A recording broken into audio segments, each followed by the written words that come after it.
This call is now being recorded. Yes, ma'am. Yeah, I think we should begin.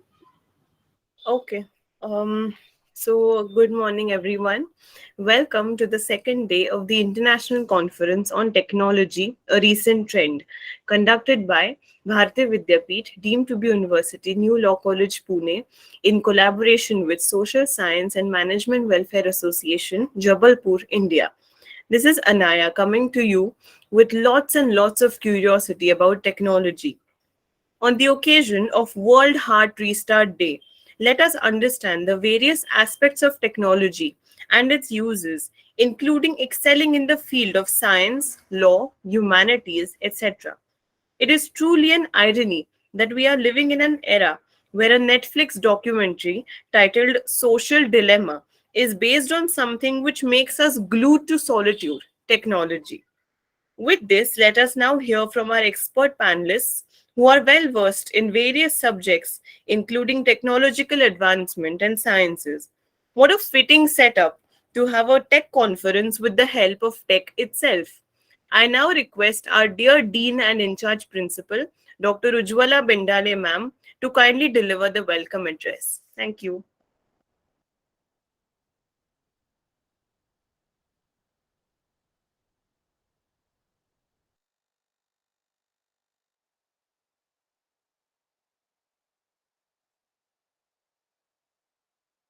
Ma'am, you're not audible.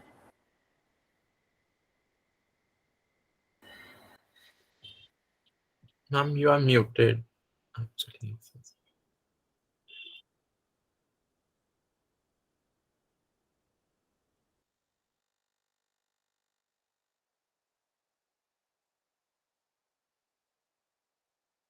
Just a second. There is a technical glitch. Ma'am, we are working on it.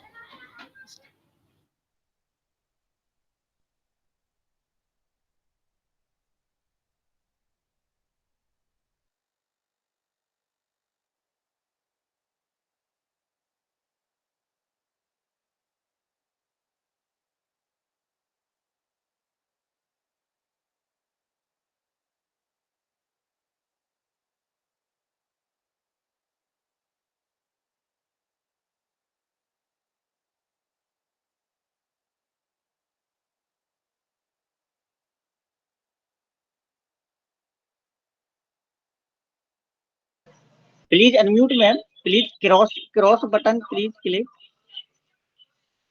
Ma'am, kindly unmute yourself.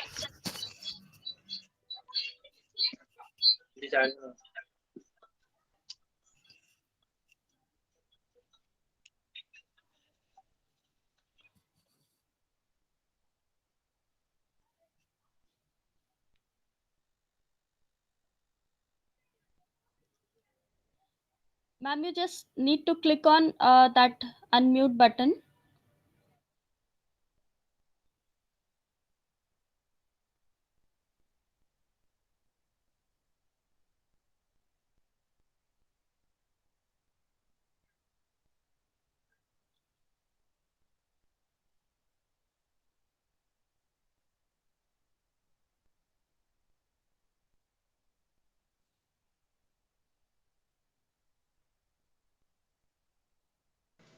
आप left होके फिर से जुड़ जाइए left होके फिर से join कीजिए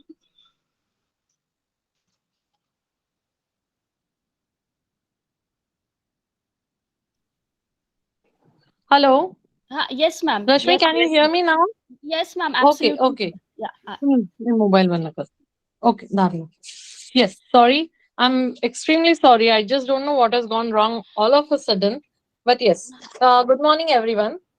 Good morning, ma'am. Welcome to this international conference on technology, a recent trend organized by Bharati Vidyapeeth, deemed to be University New Law College, Pune's Artisan Cell, in collaboration with Social Science and Management Welfare Association, Jabalpur, coordinated by Ms. Rashmi Dubey and students team from New Law College, Pune, and Mr. Brajesh Kumar sir and Mr. Devendra Vishwakarma sir from Social Science and Management Welfare Association, Jabalpur.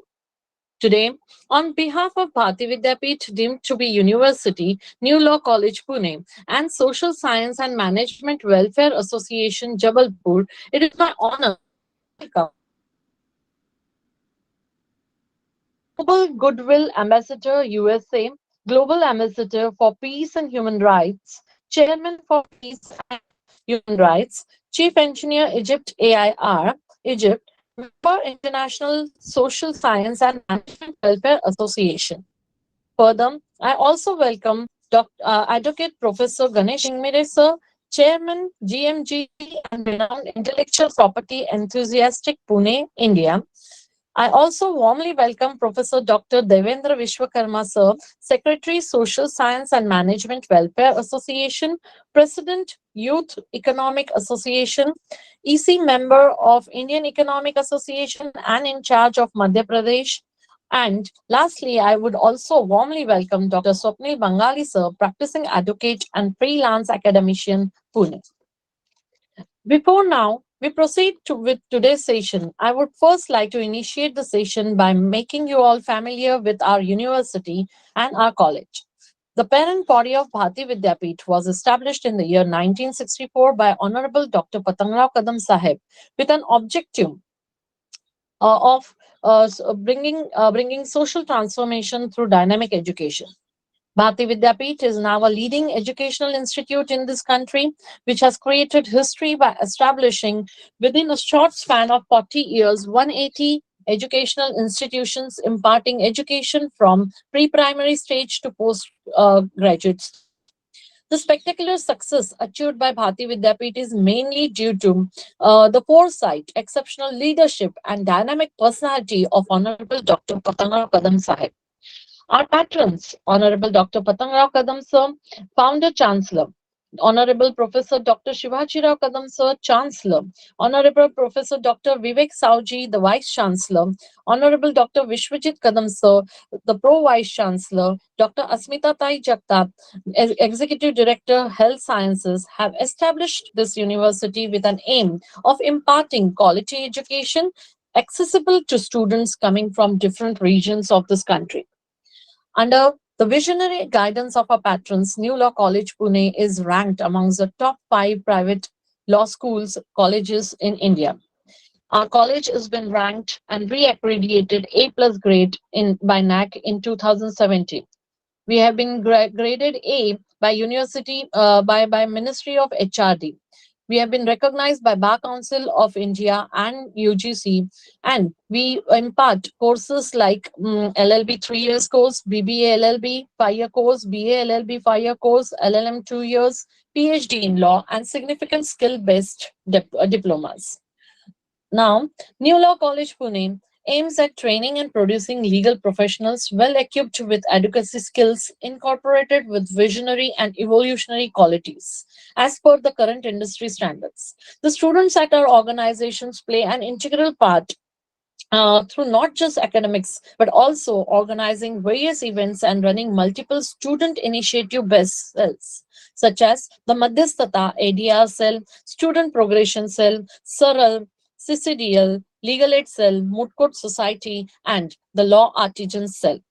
Through these cells, the college conducts special lectures, hands-on training, and certificate courses, which equips the students to prepare for competitive examinations, career options, and greater opportunities for their respective futures. As well, we conduct various international and national seminars, conferences, panel discussions, which are organized to enlighten the students and the society about the issues and challenges in respective legal areas. Now, today, yesterday and today, this 2 days international conference is organized to enlighten us on the recent trends in technology and its impact on humankind. Yesterday, we had enlightening and very brainstorming sessions on several topics such as artificial intelligence in education sector, artificial intelligence and judiciary need for interference for improving the access to justice, mobile assisted language learning, applications of EFL learners, and the ground level challenges to tackle the cyber frauds. And today, we are awaiting for great learning on different topics like cloud cloud of everything, tech in of the 21st century, role of IPR in technology, the recent trend again by Dr. Devendra Vishwakarma sir, and intermediary guidelines 2021 impact on global players. So before we move forward, I would like to once again welcome and extend my heartfelt gratitude towards all the national and international dignitaries for taking out their valuable time and enriching our event with their presence. Thank you, everyone, and over to you, Anaya. Thank you, ma'am, for your kind words. I can now say with confidence that my day has begun with a boost. We now begin with the conference, and I would like to call Dr. Asim A.H. Musa, sir, for enlightening us on the topic Cloud Tech of the 21st Century Beyond COVID-19 in Aviation. Before that, I would like to give a small introduction of Sir. Global Goodwill Ambassador, United States of America, Global Ambassador for Peace and Human Rights, Chairman for Peace and Human Rights, Chief Engineer, Egypt Air, and the member of International Social Science and Management Welfare Association. With this, Sir is not just this, but all intellectual things as well. I now request Sir to kindly enlighten us with his topic. Thank you. Thank you so much. It's my pleasure to be with you. Can I share my screen?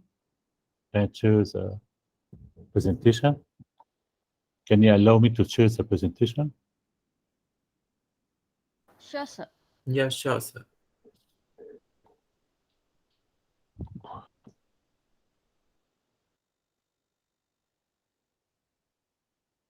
Can I share my presentation? Can you allow me to share it? Yes, sir. Yeah, I'm waiting.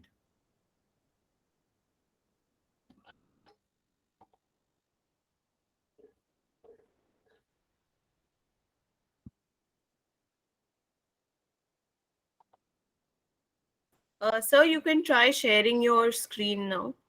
Okay. Shall I share as a window? Window, not as entire screen?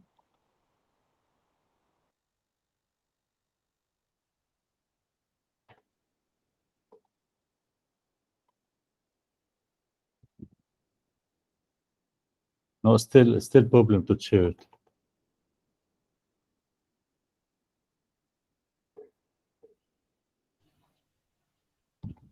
Sir, it's okay if there is a glitch in sharing the screen.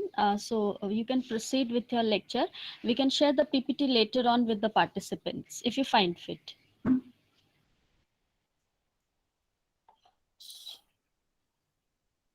So I couldn't share it. Is No there a problem, problem to share? No problem, sir. You can continue with your lecture, sir. And at the end, we will share your PPT with the participants. So I start talking without the presentation? Yes, sir. Yes, sir. You can proceed to talk. Okay. Thank you so much. It's my pleasure today. I'm going to talk about the technology of the 21st century beyond COVID-19. This technology is important for all sectors, not only education and health, but also in transportation and energy and all the sectors. Also, it will help for COVID-19 and like we say that prevention is better than treatment. To achieve the 17 SDG and 2030, it will help a lot also for solving the society problem in poverty, diseases, violence, and mismanagement. So I recommend this new technology of the 21st century for adopting this technology in all, not only in Africa, in Africa, in Asia, in America, and in Australia. So this, will help, our current, generation for the future generation will help, a lot. And instead of, we spend a lot of money in war or weapon or something like that, I prefer that, we save this money for the, adoption of this new technology in all the world.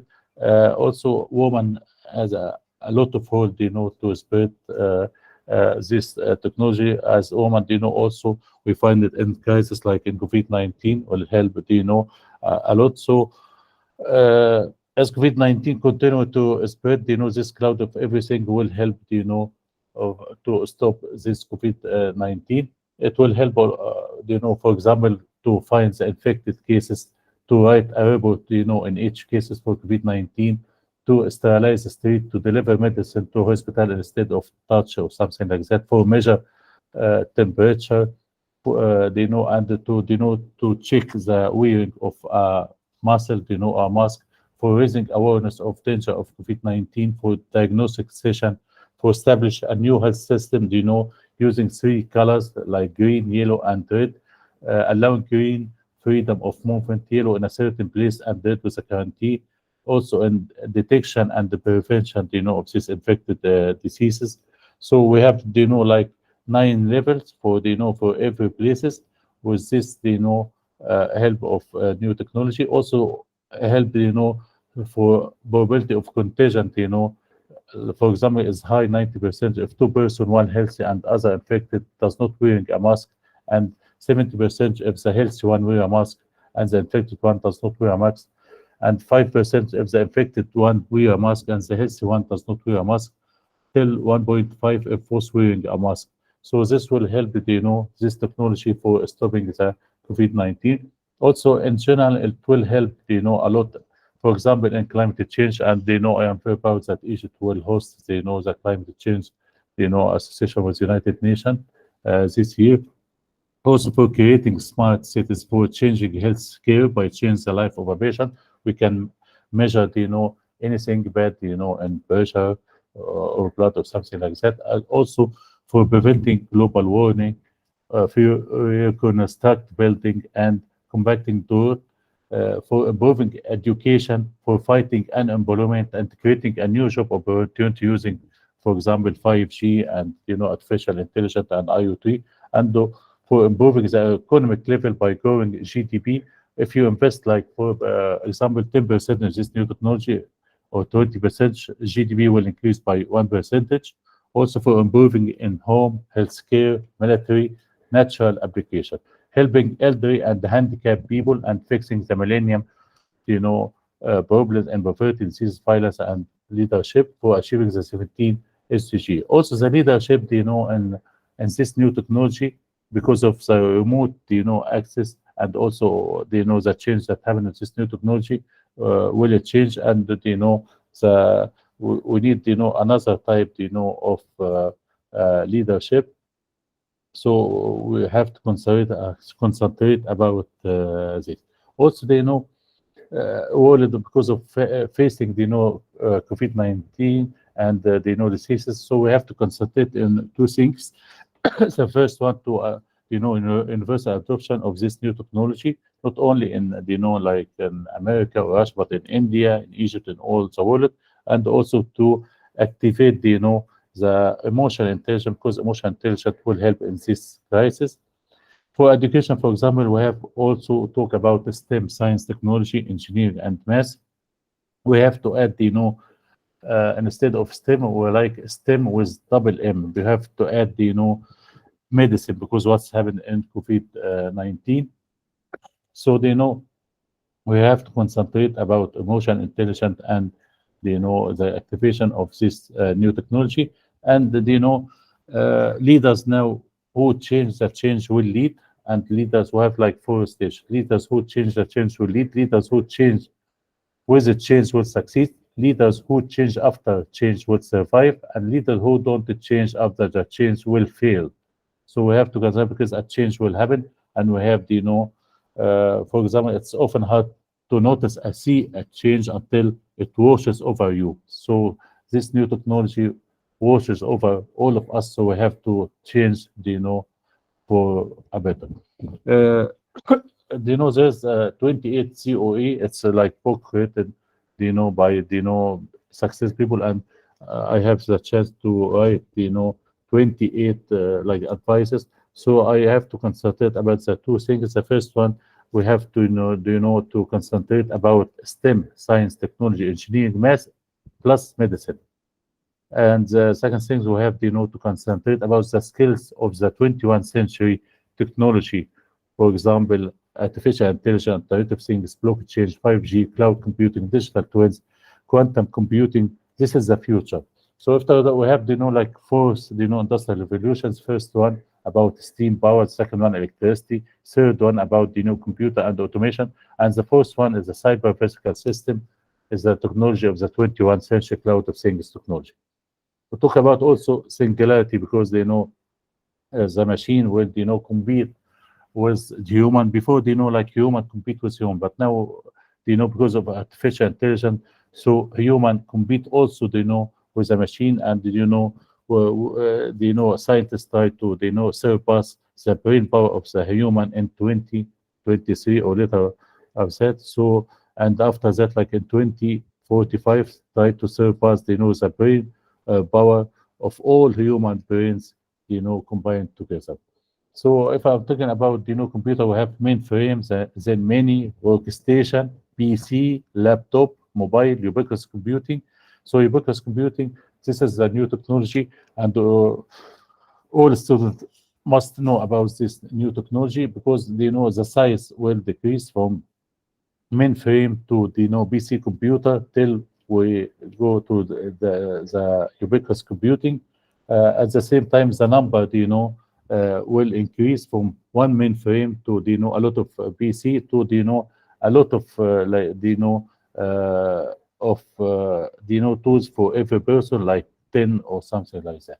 So with this Internet of Things, we used like processor, a microprocessor, wireless computing, so we can let the machine talk, and let will help a lot to get a lot of information. So toward smart everyday object, we have like doors can greet you by name, wall can sense temperature, refrigerator can offer a lot of information to you, pencil can record everything with this new technology. Washing machines and the dryer just help a lot. Credit card will warn you if you are spending too much money. So this new technology is like an oxygen. You cannot live without oxygen. If you go from one country to another country, we have must have the same quantity of oxygen of information. You cannot live without it. So and also it must be free. We have to make internet and all the tools for the technology of the 21st century free, so help a lot of people to access this. So if I'm talking about Internet of Things, the number of things connected to the internet exceeds the number of people on Earth. In 2008, in 2020, there will be like 50 billion things connected to the internet. So we have to concentrate about this new technology. So why this technology will help a lot? For example, it's like pyramids. We have data, and then data we can transfer to information, to knowledge, to understanding, to wisdom. If we have the wisdom, it will help humanity for better in climate change and disaster recovery and everything. That's why we need together knowledge using IoT and artificial intelligence, and we get this wisdom to help humanity. Also, for the aircraft, we need all the things that we can do it in the ground, we need to do it on the aircraft or in aviation. That's why we need like satellite communication, and we need like 5G and all the things that will help a lot. So we have like artificial intelligence, we have Internet of Things that will help in better traffic control and reduce flight delay, for example, in aviation, in easy customer clearance, and security, and identify management. A lot of things will help a lot. Also for blockchains will help a lot in maintenance and reducing overbooking in airline alliance, and for log record will help aviation for better, for paperless, also for ticket sales. Also, I'll talk about digital twin configuration. Digital twin using Internet of Things, artificial intelligence. We have like physical machine, and we make another one digital twin, and this digital twin will help a lot, in maintenance to reduce accident. It will help, a lot.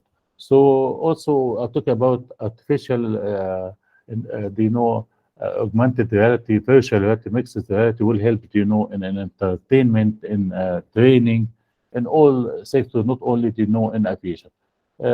Aviation, for example, I'm talking, about technology of 21st century and aviation as an example. Aviation sector has been, grounded by turbulence of the COVID-19, but cloud of things technology will help aviation to recover from this, crisis.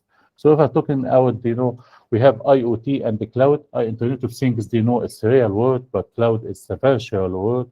IoT is a small things, big things. So we use this cloud computing to enable the IoT.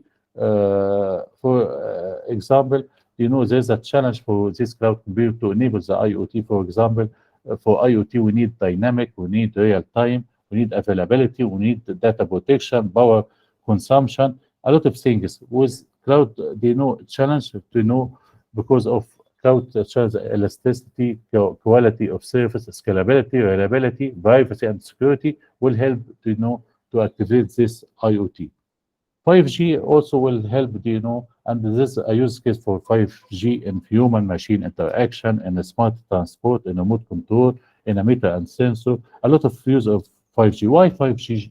Because, for example, if we have 1 megahertz sector, we have 3.7 million sensors, reading. For one macro site, we have 11 million sensors. For 5 million microsite, we have 55 trillion sensor and per hour and 900 billion per minute. So that's a bigger challenge. 5G is the only one can handle all this, quantity of sensor.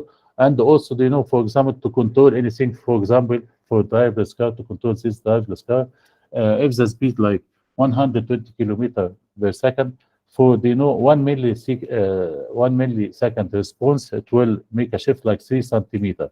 But for 4G or 3G, 10 millisecond will make the shift 3 meters. So 3 meter can make an accident, but 1 millisecond for 5G cannot make an accident. That's why we prefer 5G also for the availability of any machine.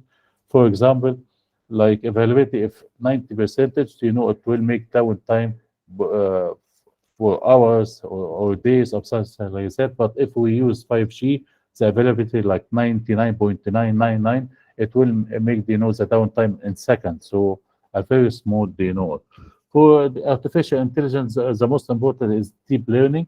This is the biggest breakthrough. And also we have four waves of artificial intelligence: internet AI, business AI, digitized physical world, and autonomous AI. Use drivers or something like that. It depends, the information that we got would help a lot.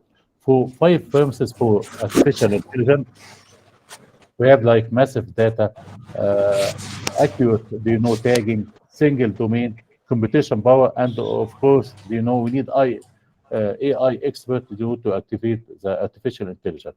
The most, important thing that for the weakness of AI in 2 things, in no creativity and no love, and no emotion, something like that. So the human, can work in something creativity and something related to emotion, because AI will displace jobs, in a 5 years, 10 years, 15 years. For example, in a 5 years, a repetitive job, and in 10 years, routine job, and 15 years, optimized job. But for complex job like CEO, expert, economist, or creative job like scientist or artist, are safe that artificial intelligence can change.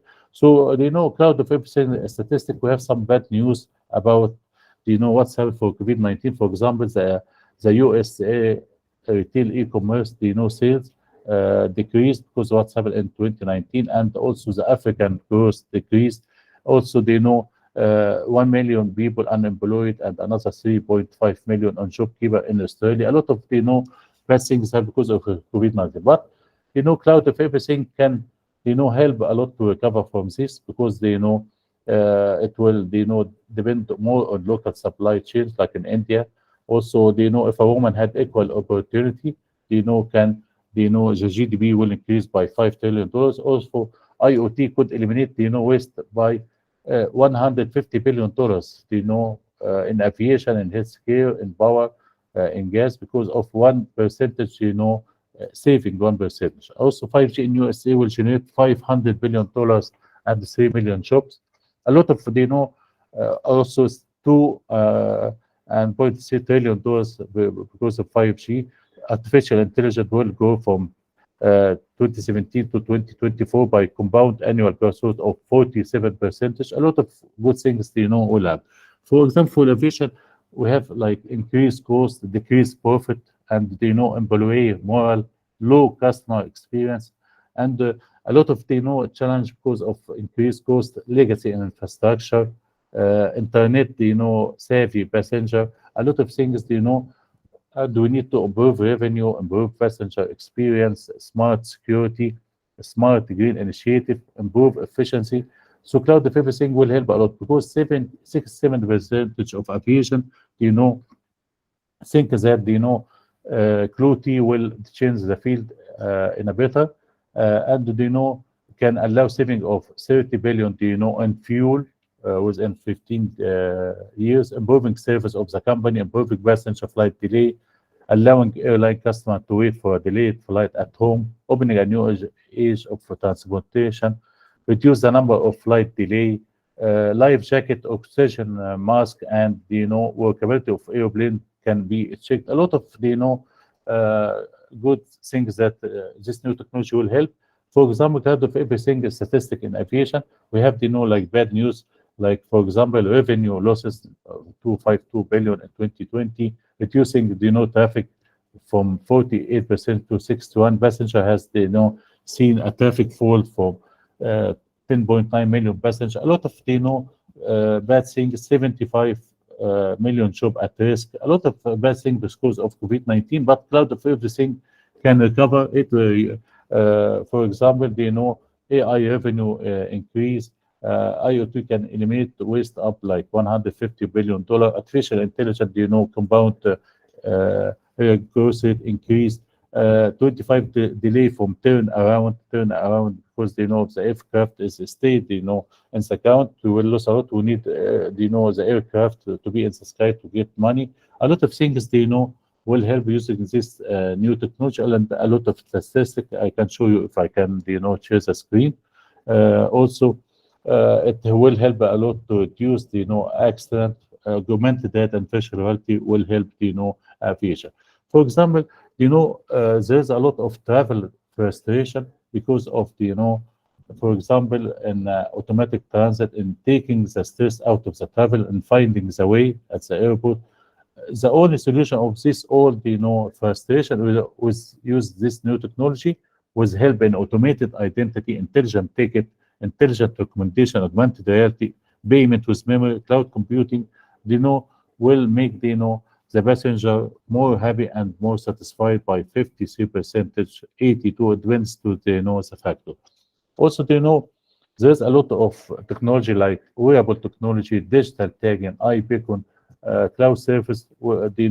All airports or all aviation will go to this new technology. So we have like IoT layers for cloud of everything. We have the fog layer talking about sensor devices, communication protocol, and then cloud like infrastructure, like public cloud, private cloud, hybrid cloud, and the big data like data mining, machine learning, and the business value that we got in the last layer, talking about application reporting system application, and this will help to improve the customer experience for people and process. For example, for Hong Kong airport, we have like software will help a lot in real-time flight information, push notification, special announcement, passenger guide, in car park availability, shopping and dining, and a lot of people download from Hong Kong or out of Hong Kong will help a lot. We need like like a single line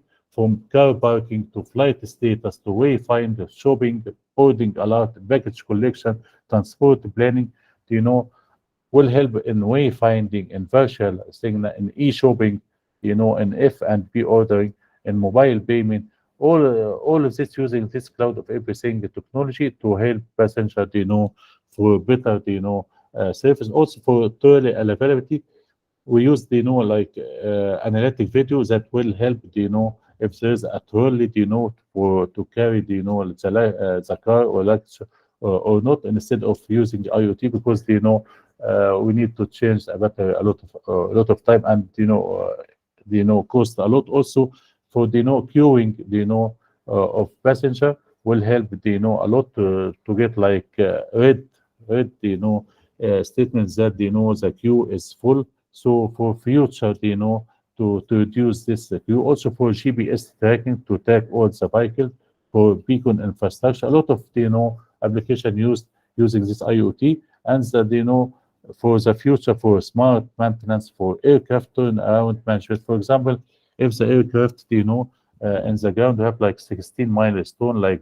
cleaning and maintenance, using IoT you can reduce the time for the aircraft to stay in the ground, and then we can reduce the delay, and help the passenger for more like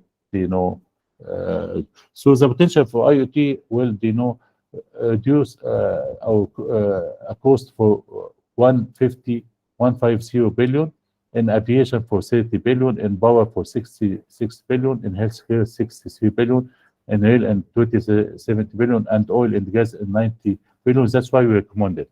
Also for using in the aircraft, for example, using wearable technology, so the captain or the host can wear, so it helped to for the patient to know all the information of the flight. Also using drones to inspect the fleet of the airplanes, or also we communicate with the aircraft at the air, so we know that and monitor all the parameters. If the engine one of the engine is has problem or something like that, when the aircraft grounded, using drone to bring this the spare parts we needed, and to change it so that's why you reduce the time for the flight. Also with beacon we can use it using Wi-Fi or Bluetooth, so we can track all the movement of the passenger and send message to the passenger to go to the gate or for taxi free or something like that. A lot of use of this Internet of things in all different aviation, also for the entertainment, augmented reality, virtual and mixed reality, for all the things that make the flight for the passenger more satisfied, and more. Also artificial intelligence used also for example, like Alex, to talk to artificial intelligence to know all the information about the flight, for smart logistic to track everything, for face recognition, like you can use it instead of passport to get all the information about of the passenger for security, or to check all the parameter. A lot of like United Airlines use this. So cloud computing, if I'm talking about for economic reason, it will help a lot for functional reason, more rapid access to the technology, for expected results that it will help to get the data anytime, anywhere. A lot of use of it. If I compare cloud computing with the traditional computing, so traditional computing we purchase software and hardware, and take months to deploy, and we have like ongoing software maintenance and other update. For cloud none of this, you pay as you go, deploy in a weeks, and the vendor provide a part of the subscription. So I have like comparison between cloud computing and on-premises. For cloud computing, we pay for the infrastructure, for the service or the operating system, for software license, for internal license fee, for the setup, for the installation. But for like cloud computing, will be also for a license for per month, for number of terminal. So like we save, like for example, $100,000 if we use the cloud computing. So I have like before we use this technology, for example, in the aircraft, and after we have like before we have like under and well and over maintenance, but when using IoT we have only well maintenance, the maintenance all the time asset availability, and we have no problem for this. For the aircraft, we can get like red. It means that you put an spare parts in a wrong place. That's why we have to change it, and we use our RFID to check for the anything inside the aircraft for to check if it's okay or okay. So the efficiency increased by 30%. Also, if we use like Google Glass for captain or co-pilot would help a lot instead of tab, instead of the catalog or manual, because manual it's heavy in the aircraft. And also if we use tab, we use the hands, but with Google Glass we don't use hand. So let the captain concentrate on the flight. Also we have the like for the queue inside the airport, we got like red or green or yellow, so we can predict if we have the queue or something like that in the future to use this queue for the passenger. For the airplane turn management and asset tracking, for predicting the number of passengers that will board on flight, that will help a lot to reduce a cost. And a lot of things, like call center, wireless coverage at the airport, video surveillance, a lot of use of this new technology. And in the aircraft, we use it for real-time TV, 3D game advertisement, internet service, everything we need in the ground, we can, make it, in the aircraft. Also for booking, to check booking. Also for the wheelchair applications that, like Uber, we use Uber, to get a taxi, something like that. For, old people, they can order wheelchair, using this new technology. Also, Excuse me, sir. yes, A respectful, gentle reminder. We are falling a bit short of time, yeah. so I'm extremely sorry to interrupt, but due to the time constraint, we're not able to, Yeah, can I have us 2 minutes or 5 minutes? I Yeah, finish? okay, no problem. Sure. Okay, no So problem. also, Thank you. artificial intelligence will help, for safer flight, for the ramp, or the ground, we can check if the debris or something like that makes something bad, for the airplane. Also for the lie detecting kiosk that in the airport to detect if someone lied, for the passenger or something like that, for tourists or something like that. Also, will help a lot to detect if the guilty person look like, what a guilty person look like, by using question and artificial intelligence. Also, you can check if someone who, can do something bad, for the airport or the aircraft, to check satisfaction, violence activation, a lot of things, for the person. Also for the airport infrastructure network, for smart, mobility, smart inspection, smart classes, smart robotics, smart smart analytics. So we have, like, pre-flight experience, airport check-in, airport security. All this use new technology. We are working, to improve the air traffic management. Also use new technology. For example, in Asia, how to get through the terminal without talking to anyone, using this artificial intelligence and robotics without any human, touch. Also, for example, in a station, will help a lot, because a lot of people, so 5G will help a lot, in communication. Also for the robot that could replace pilot one day. So, for example, the robot can help in landing, and the technology, will help, a lot for the small airplane and for the big airplane in the future. Like the robot can replace the co-pilot.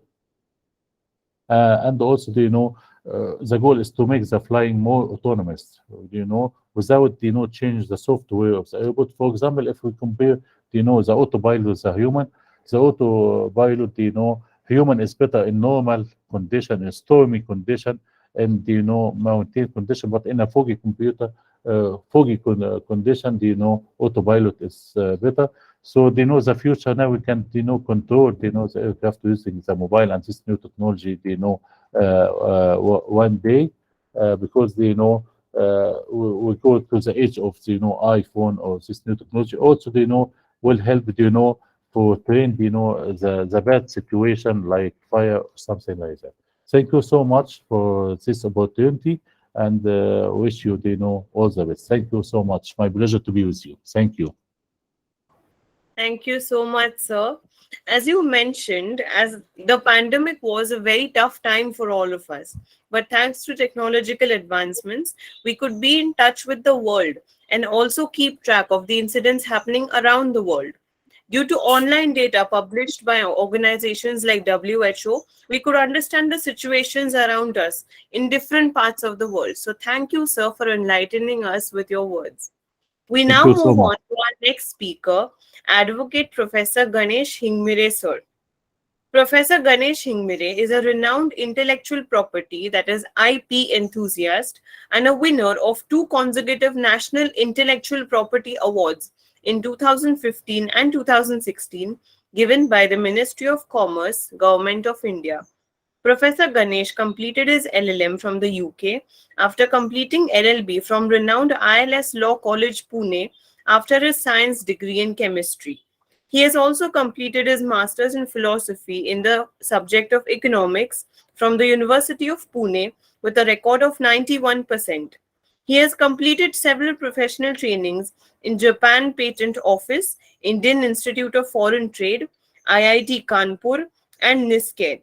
He has constantly supported various industries for their IPR registrations and commercialization since 2002.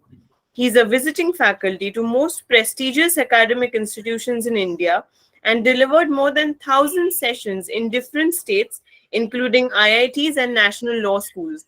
We are truly honored to have you with us today, sir. Sir will be enlightening us on the role of IPR in technology. I now request Sir to take the chair. Thank you. Thank you very much, Anaya. Am I audible? Yes, sir. Okay. Kindly allow me to share my presentation.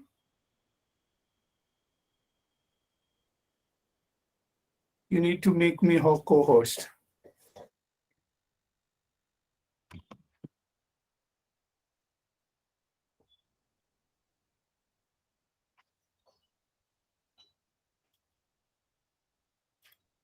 I think you have to make me a co-host. Yes, sir. Can you please give us 2 minutes while we work on this? Okay. So let me start. Basically, meanwhile, thank you for a nice introductions, and thanks for an invitation to deliver the session on this great platform. I have very close relation with New Law College, Bharati Vidyapeeth, since 2002. I remember Dr. Sarda sir was principal and contributed greatly for growth of New Law College. And further, I found Bendale ma'am is also doing a great job. Everyone associated with Bharati Vidyapeeth contributed greatly to become a international reputed institutes. It's really pleasure to be here, and that's the work. And most important that they have selected the topic for me, particularly IPR and technology, which is close to my heart, and fortunately had an opportunity to contribute in this sector, mainly in IPR and technology. So basically, I think the previous speaker already spoke about many aspects of artificial intelligence, technology, and other aspects. But I will not touch more on that. I'll just very quickly summarize the intellectual property right, and then IPR, and more specific on AI, how can be utilized for the law. So I think still it's not allowed. They may, I'm trying to connect. I think then actually you can, I think there's no such setting. Anyone can share their screen if I'm not wrong. So you can try. I am trying, but anyway, this will be the last try, and actually it's already, we have delayed for 20 minutes. So let me jump to the intellectual property right. The word itself is a self-explanatory.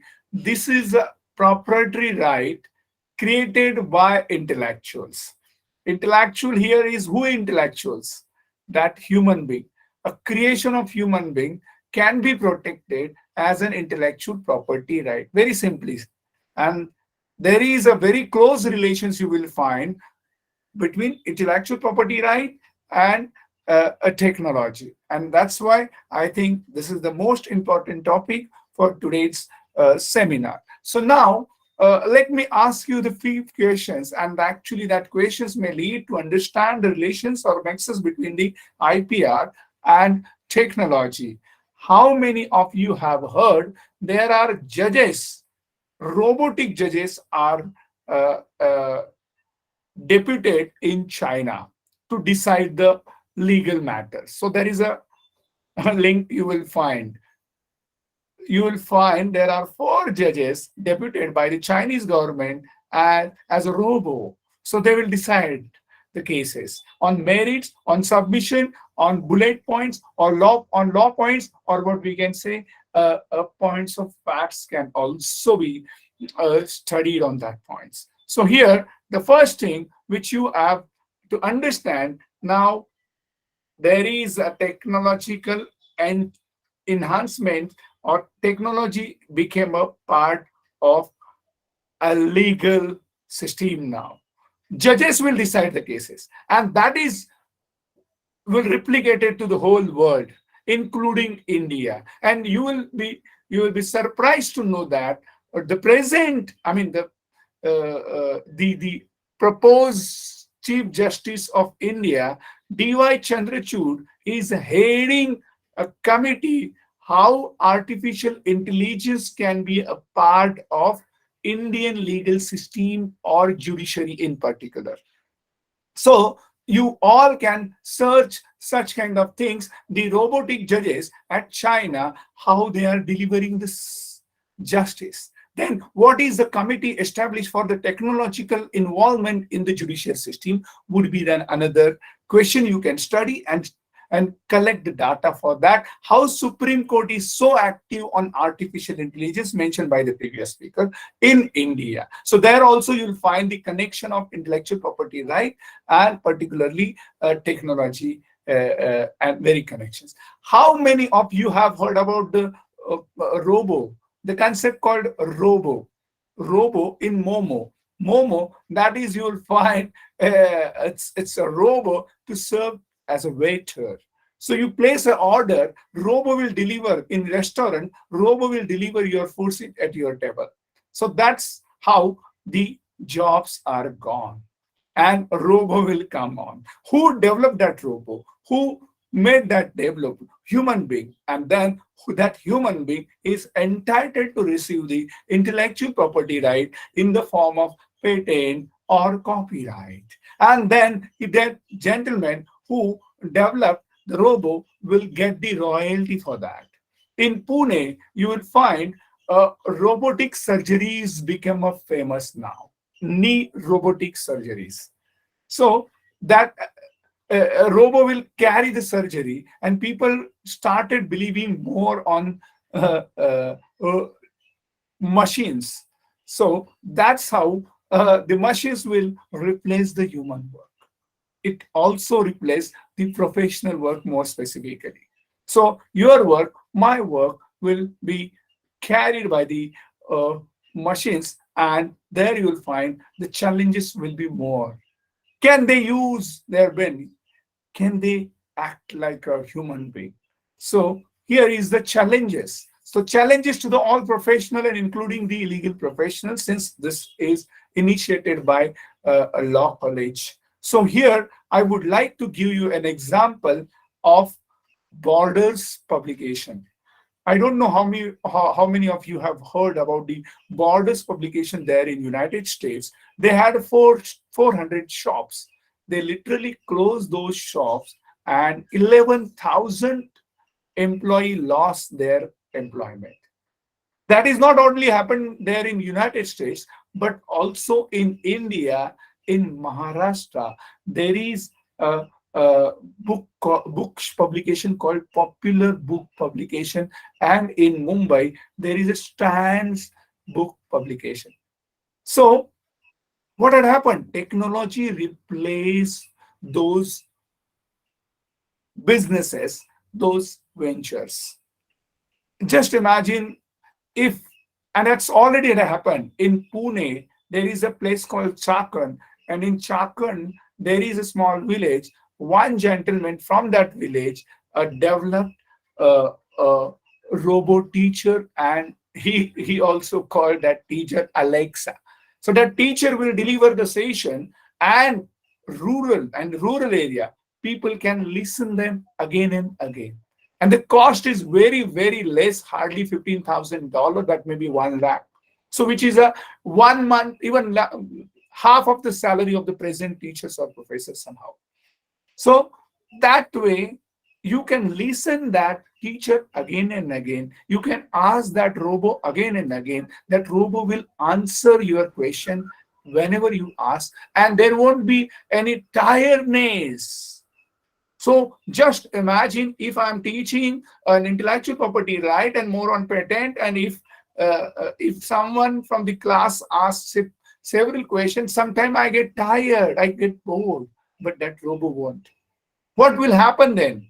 The teacher's jobs will be replaced. Now, the third, I just talk about the Momo, which is basically a restaurant waiter. Then I spoke about the particularly the Chakan's inventions on teachers, then more on judges there in China. I must tell you, a technology is now entering into your more day-to-day personal life. I'm getting the data. Yesterday night, I came from Delhi, and within 2 days, I'll get a message from Google Maps that you have been traveled to this places, and this is a restaurant where you took the food. So the data is available with the help of technology, that your personal data is now with global ventures, and accordingly, even what you like, you will get immediately. If you place an order of a vegetarian, the next vegetarian restaurant will be informed to you by the particular or technology.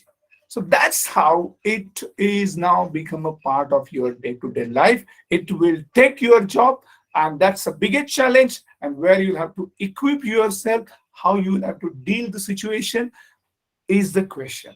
The first question which I would like to connect myself is particularly intellectual property right and technology.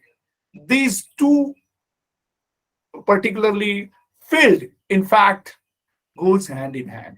Intellectual property right goes in hand with the technology. I connected in the beginning itself that technology is the creation of mind, and IPR is also creation of mind. So there is a common pillar, center point for both intellectual property right and your technology.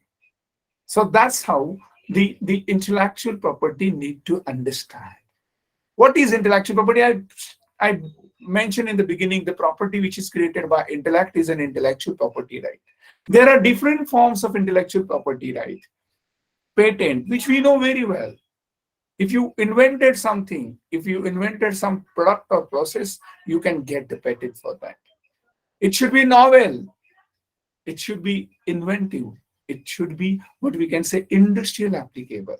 So there are 3 common international parameters. So you go to US, you go to UK, you go to the Europe. These 3 parameters are common for intellectual property right. This is a third connection you can understand with the intellectual property right. So if you are there in US, your invention is new, your product is new, your product is inventive, your product is applicable to the industry. So then you can also get the patent there in US. You can get similar all over globe. These are the 3 common similar requirement for a patent as an intellectual property right. So this is an international subject, in fact. So you invented some robo which can clean your house, your human creation. That will be your machine. that will be owned by you, and you can give the license to others. So that may be your patent, that may be your property, that may be your intellectual property right. So that is an intangible intellectual property right, that you can move from one place to another place. In Pune, I mentioned hospitals started using the robot to carry the surgeries. In Dinanath Mangeshkar Hospital in Pune, in my place, in my town, they have conducted 70 knee replacement surgery with the help of robot. And that is now become a trend everywhere. So, and cost is very, very cost effective. So that's another thing. And people now started again thinking in that line, oh, I will save my cost and there will be more accuracy in the any kind of activity, including the surgery.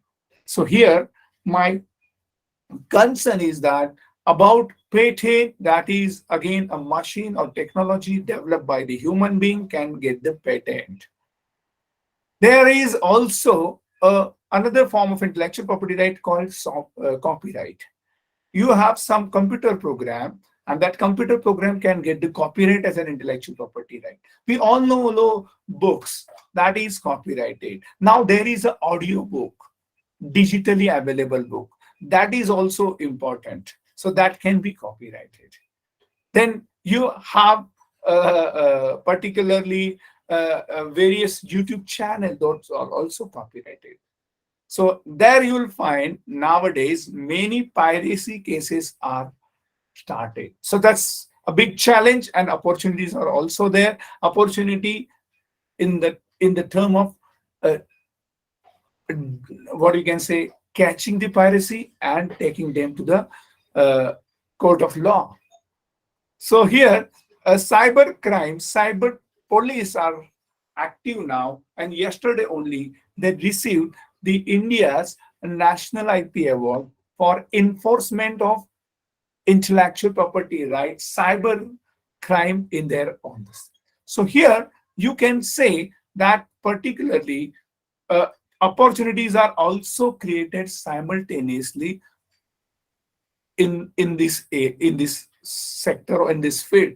So the third form of intellectual property right, which I am also dealing, and recently I am working for one big company. They have a design, but someone filed a case against them for the violation of copyright.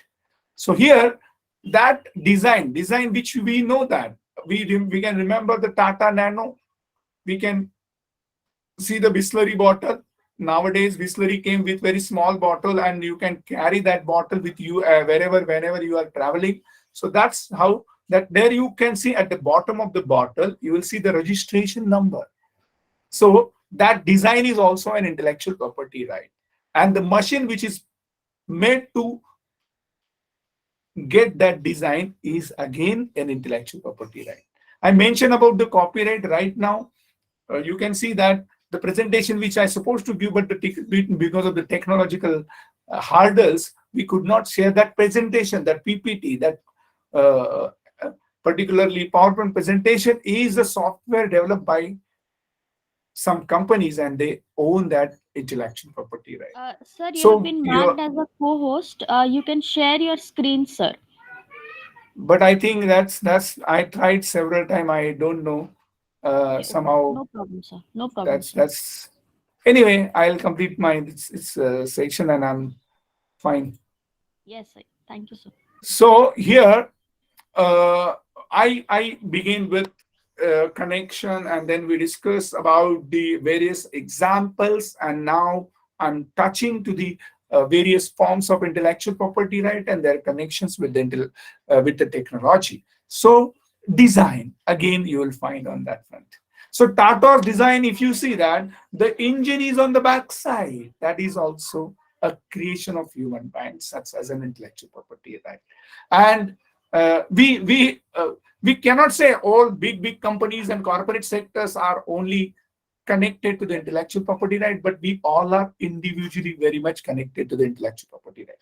Couple of years back, you can see that we used to pay per month package for SMSs. not small, the message which we are sending for uh, our close one and maybe receiving from our close one, that message technology, text message technology, was patented by University of Texas. And today you will find many such technologies are received the patent, and there are cases which are going on between big companies. So you can search the patent infringement case between the Apple and Samsung or BlackBerry or big companies, where you'll see that on what basis they are fighting. And that's an opportunity for the lawyers, for the legal fraternity, to study the technology, to study the intellectual property, and develop their skill and career for that particular sector. So here, basically, we cannot say that intellectual property is not new subjects to all of us. It being a part of our day-to-day life. So you have already handled n number of intellectual property, handling n number of intellectual property. Those are in your hand. You are paying for that, but you don't know about that. The Microsoft, you must have taken the license copy of the Microsoft, your Windows, your Excel, that when you purchase your electronic device, maybe your laptop, desktop, then you must have to pay the license copy, that fee, license copy fee to use that Microsoft. And whenever you open your laptop, you will find in the beginning itself, there will be 4 windows, and there is a message to all of you, copyright at Microsoft 1986-2000. So that is again intellectual property right. So what I say, there is a nexus, there is a connection there between the intellectual property right and technology. And at the same time, there will be challenges also in the sector, in the field of a legal, you can say, future of legal luminaries are very challengeable. Those who can recall, couple of years you have to handle the AR in a big way, but now it's available digitally. So you can search the case laws very efficiently and support that. In my presentation, I gave that how artificial intelligence is helping the judges to correlate the most relevant cases. That way also you will find that artificial intelligence is also supporting the judges to identify the merits. So but actually, if we talk only on the artificial intelligence and legal field, I think it takes complete, even not sufficient to discuss that in a 24 hours sessions. However, I'm just summarizing that, how that technology is entered into the professional's life. I mentioned about the medical field where robots are carrying the surgeries. I mentioned about the legal field where judges are now robots. I mentioned about the grassroots level employee, about the Momo, that is a waiter in particular in Bangalore. And I also mentioned about the teacher that robot developed in Jharkhand. So I covered them all, almost.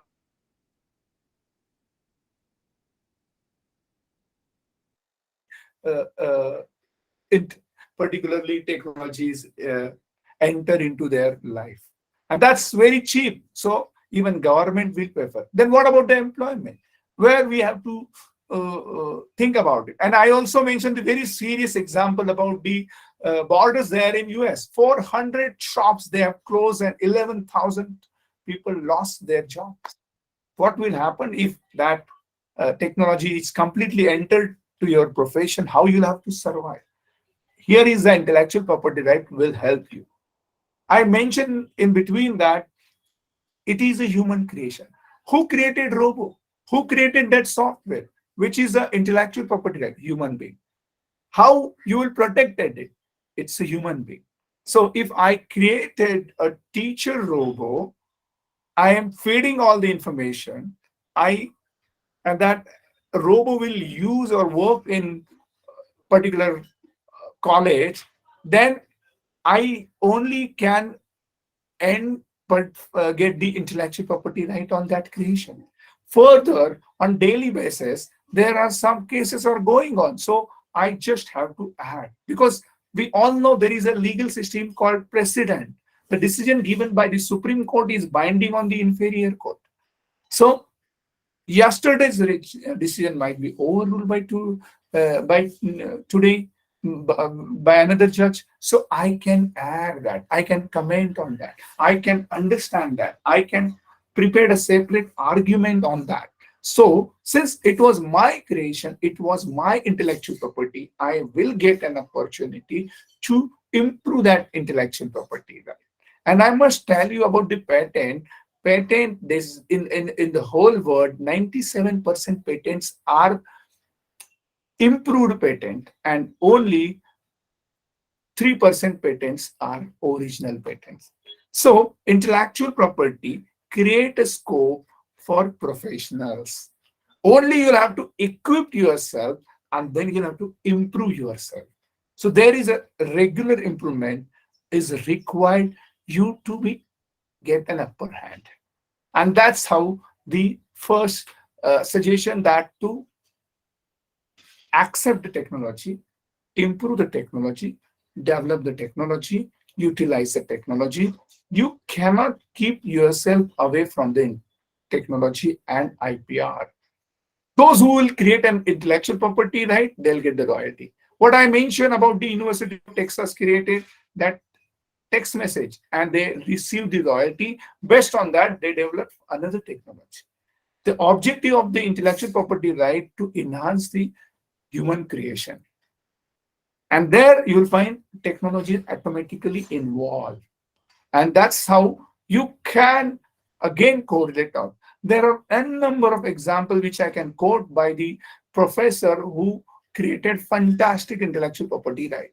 In United Kingdom, one professor came with an idea to convert the toilet water into the drinkable water. It was Manchester University.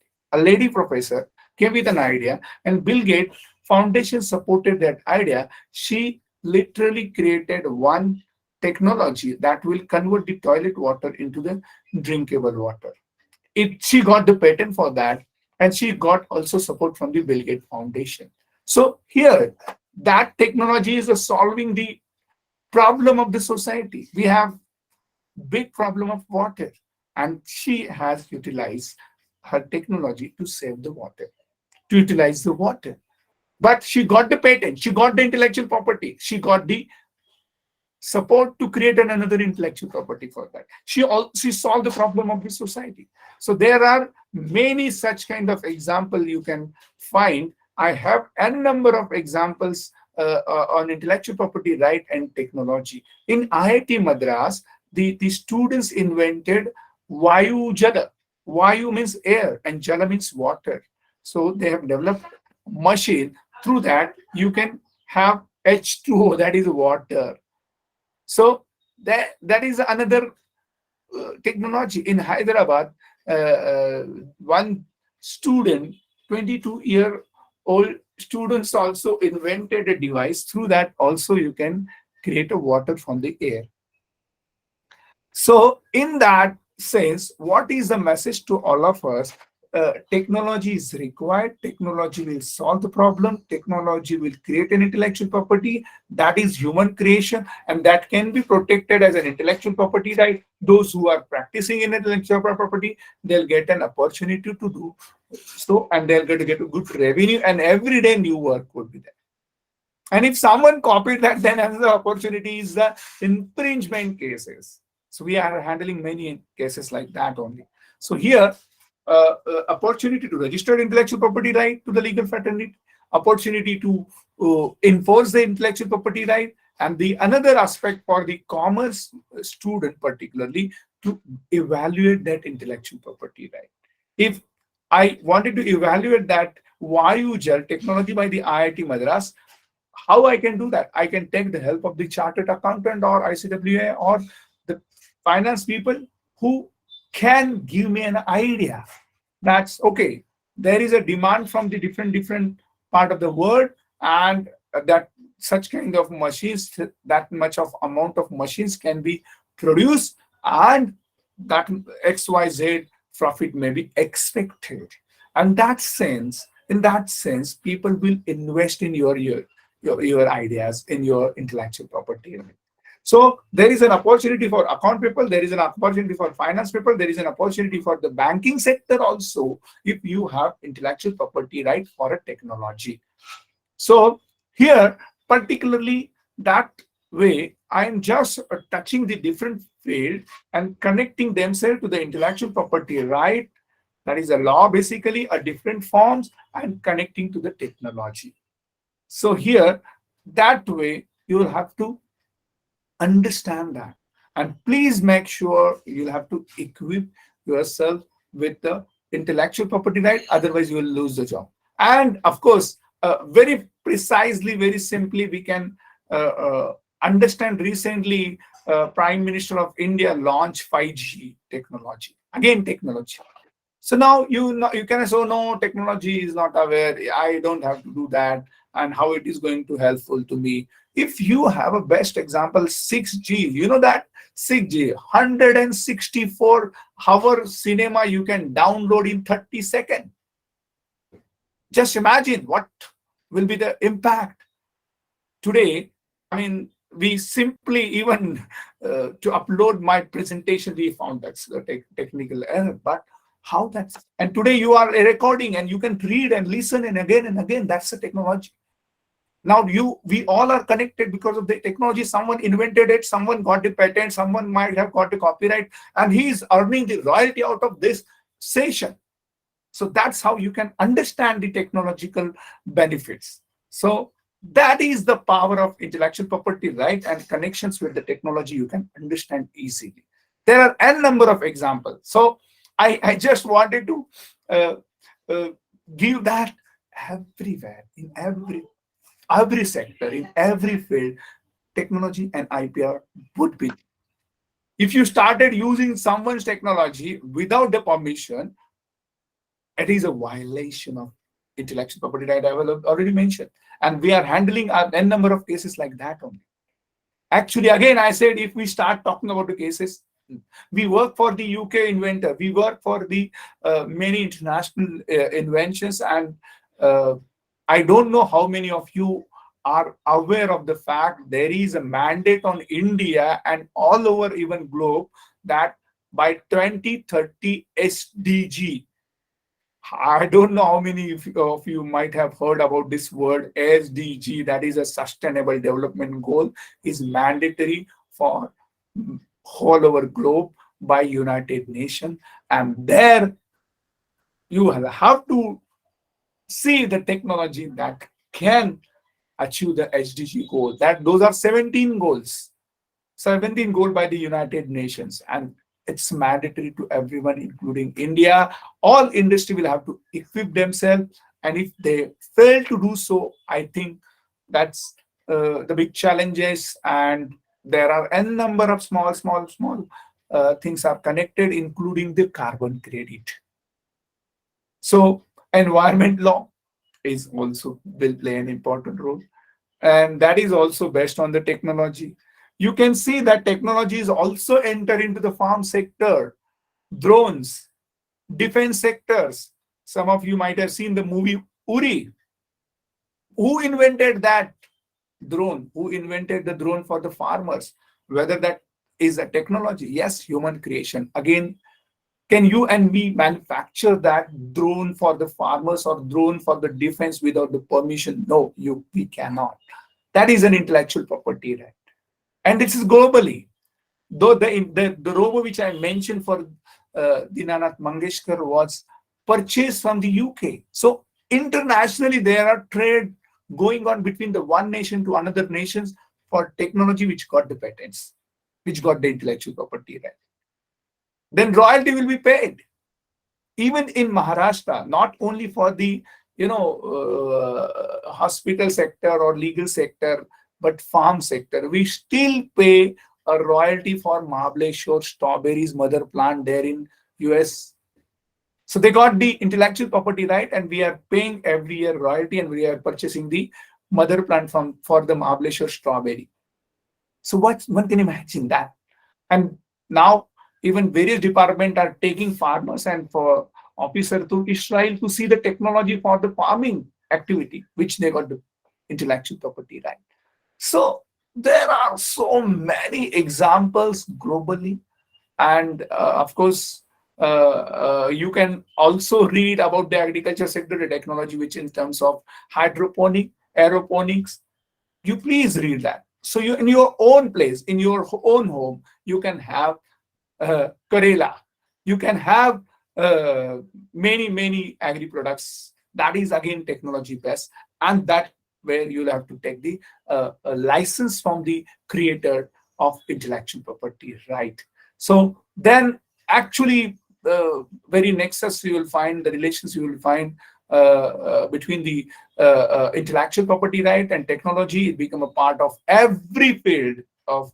I mentioned many examples in the beginning itself about the legal field, about the medical field, about the teaching field, about the agriculture field, and also the different forms of intellectual property right we discuss in general.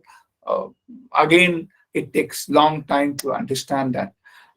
But that's an even there are challenges, but opportunities are there, and we can grab that. Internationally, intellectual property is common almost all over the world. Intellectual property right is a part of is our day-to-day life's part. Even we can forget about the technology. Our day start with someone's intellectual property when you use a toothpaste. There also you will find maybe Colgate, Pepsodent, Patanjali, or Vitova. Those are protected as a trademark. And when you finish your day, you need a comfort sleep, and again you are very selective with certain mattresses. So that is what, well, I said we have using this technology to connect ourselves is also intellectual property right. So where we have paid, and I can immediately give the calculation. Right now there are 56 participants, so even maybe around 40, 60, we all are using, we all must have paid minimum 3,000 rupees as a license fee to the Microsoft. Just imagine 60 multiplied by 3,000, how much we paid for the same technology developed by the Microsoft and got the intellectual property right. So that's how macro and micro level. We paid for this SMS technology. We are paying for this technology to connect and understand the subject and online. So everywhere we are paying, and that's the important of technology and intellectual property, right? We can understand. I think now Rashmi madam सामने आ गई है, तो मुझे रोकना पड़ेगा, और it's we should need to take few minutes. Otherwise, the IPR it's if you ask me to talk for a whole day, I would be happy to continue. However, we need to stop somewhere, because I think 12 to 1 was my session schedule, and we have a lot of example to share, and on AI, on machine learning, on IoTs, and how they are protected. We work for even recently for the patent there in United Kingdom. Even in most of the IT sector now, and very unfortunate scene, but I have to share to all of you to understand the another side of the coin happened in general. If you are mostly in IT sector, those lady engineers are working for the software development, and if they get married and they become pregnant, the first question then comes to their mind whether my baby is safe. So they're not sure about this security of their baby. So we have worked for Dr. Rahul Gore in United Kingdom that will completely observe the baby's movement and healthiness with the help of AI, and we applied for their patents. So you can imagine that your questions are solved by the technology, are solved by the AI, and also remember, study augmented reality, virtual reality, then Internet on Things and machine learning, those are equally important tool for Industry 5.0. I request again the participant to study Industry 4.0 and Industry 5.0 is begin now. I hope that Industry 1, 2, 3, 4 you might have studied. If not, then immediately you are requested to understand Industry 4.0 up to, and now it's Industry 5.0 for country like in India. Japan is already Industry 6, Industry 6.0 and above. And I remember when I was there in Japan in 2009, the student from school, they invented square watermelon and they got the patent for that. So here it's they have intellectual property right as a subject since school age.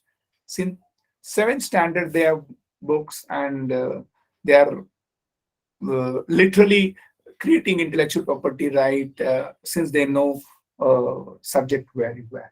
So I think with this I keep some time for question answer session. It's 4 minutes left now, so we can keep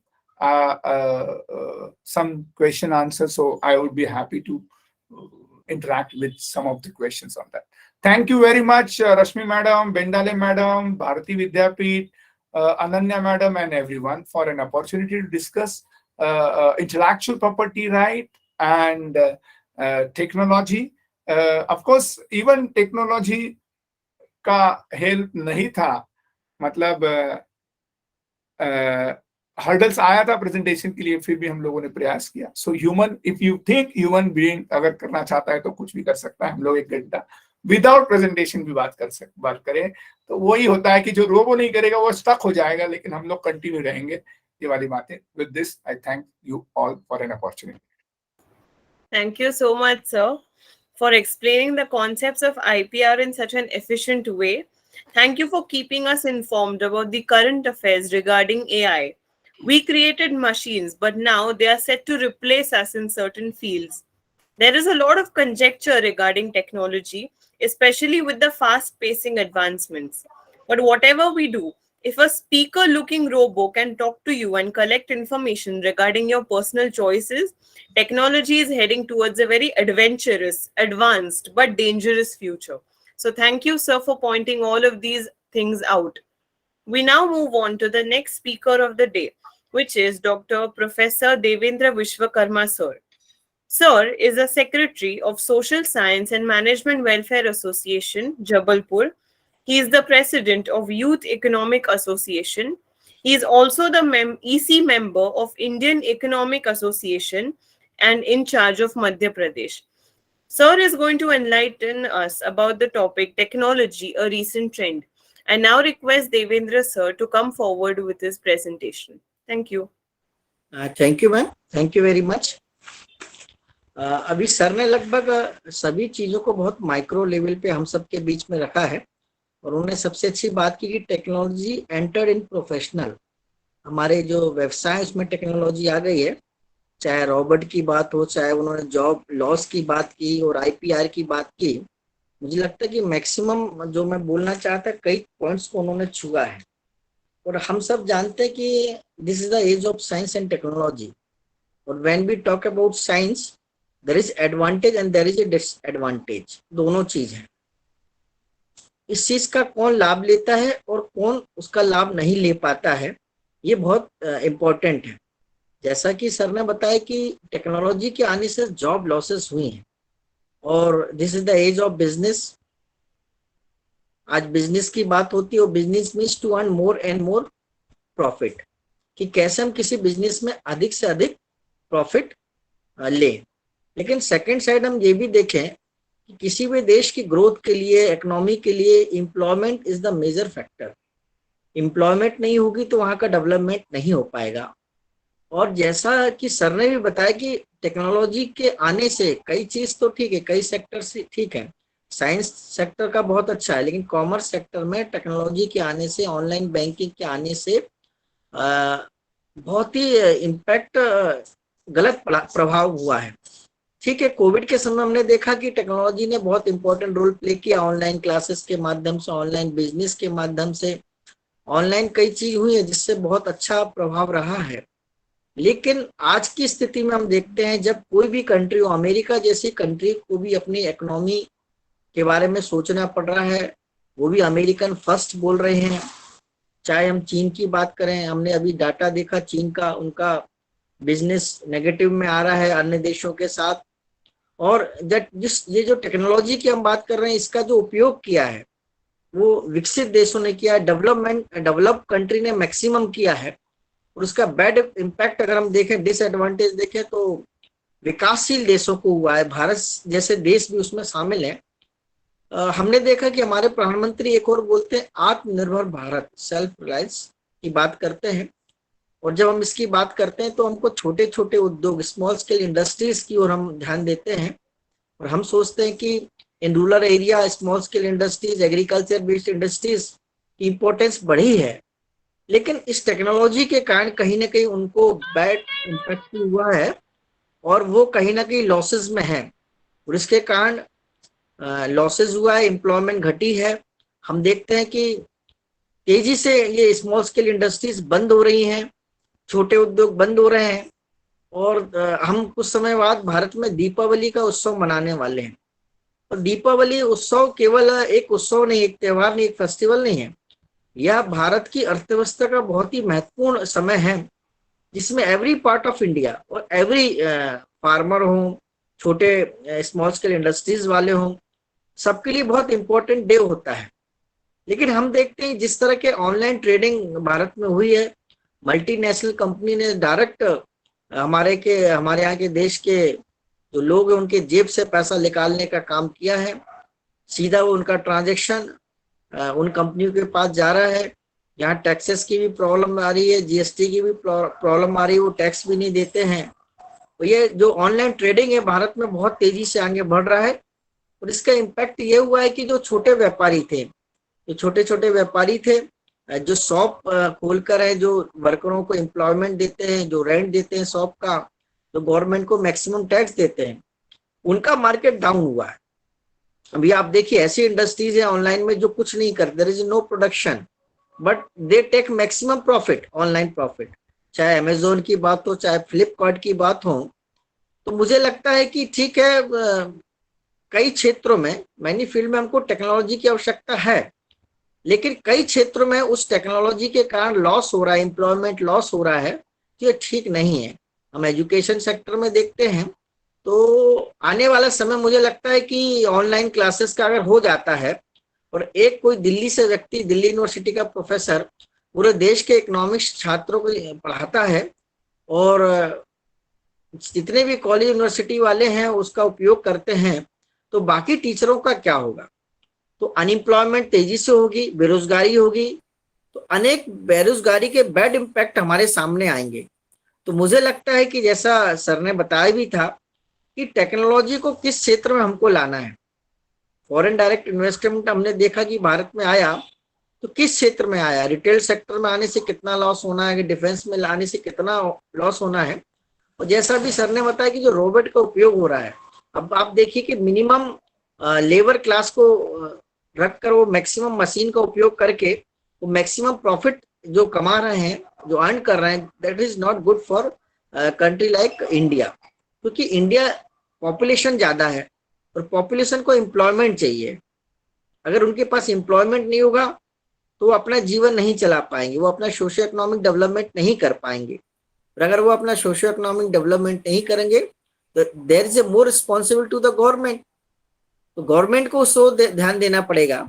इसलिए आने वाले समय में ठीक है, अभी और technology के माध्यम से विकास होगा, एवरी सेक्टर टेक्नोलॉजी जाएगी, मशीन जाएगी, रोबोट का युग आएगा।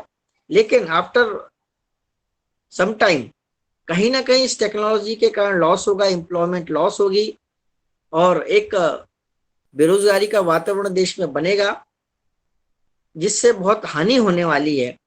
इसलिए इस टेक्नोलॉजी को किस सीमा तक हमें स्वीकार करना है, किस सीमा तक हमें अवॉइड करना, इस बात की हमको चिंता करनी पड़ेगी। नहीं तो आने वाले समय में एक चुनौती हमारे सामने है। इसीलिए कहा गया है विज्ञान विकास और या विकास है या अभिशाप है। इसको दोनों तरीके से हमने देखा है। तो हम कोशिश करेंगे कि for the development of nation society we use the science and technology. तो जहां ऐसा हमको लगता है कि साइंस एंड टेक्नोलॉजी के कारण हमको लॉस हो रहा है, एम्प्लॉयमेंट लॉस हो रही है, एग्रीकल्चर सेक्टर में लॉस हो रहा है, तो हम उसको अवॉइड करेंगे। मुझे लगता है मुझे इतना ही बोलना था और ये ठीक भी है क्योंकि मेरे पूर्व वक्ताओं ने बहुत ही माइक्रो लेवल में यह बात रखी है। Thanks to all. Please over to you ma'am, please ma'am. Thank you, sir. We now move on to the last speaker of the day, which is Dr. Swapnil Bengali, sir. I've actually had the pleasure of listening to Swapnil, sir, in my first year when he taught us deformation, and I still can't forget that lecture. So I'm very honored to introduce him to all of you. Dr. Swapnil Bengali completed his LLB from Symbiosis Law School, Pune, and enrolled himself as an advocate in Bar Council, Maharashtra and Goa in 2004. He completed his LLM in Constitutional Law and Legal Order in 2006 from Symbiosis Law School, Pune. Simultaneously, he completed his DLL and LW, DTL and DIPL. In 2005, he cleared the examination of judicial magistrate. Due to his keen interest in academics and research, he joined the Symbiosis Law School, Pune, as an assistant professor in 2006. In 2006, he passed the UGC NET. He was awarded with a doctorate by Symbiosis International University in the field of information technology law in 2016. He completed the Winter School Certificate Program on Cybersecurity and Cyber Law at Gujarat NLU, Gandhinagar, and was awarded as the best participant for the same in 2012. He was invited in Berlin School of Economics and Law in 2015 to deliver sessions on police law and constitutional law. He holds the experience of 16 years of teaching various subjects for the BA and BBA LLB courses and LLM courses, including cyber law, insurance law, IPR, media law, corporate finance, corporate governance, etc. He authored one book on law relating to contraventions under the Information Technology Act 2000. The book is forwarded by Advocate Ujjwal Nikam, Special Public Prosecutor, Government of Maharashtra. Dr. Swapnil has authorized one book, 2 edited books, 3 book chapters, 11 articles, and he was instrumental as editor-in-chief, and invitee reviews in more than 10 different referred and reputed national and international journals. Apart from that, his 2 more books are in the pipeline, which will be published before March 2023. Advocate Bengali has also tried his hands in various matters in commercial, civil, and criminal courts. He is currently handling various matters ranging from the very famous Principal Honrao murder case, helping the victims, and also various commercial civil cases in civil courts and family courts. We are truly honored to have you with us today, sir. Sir will be enlightening us on the topic Intermediary Guidelines 2021 Impact on Global Players. I now request Swapnil sir to take the chair. Thank you. Okay, thank you. Thank you very much, Ananya. I hope I'm audible. Yes, sir. Yeah, okay. Well, very good afternoon to all.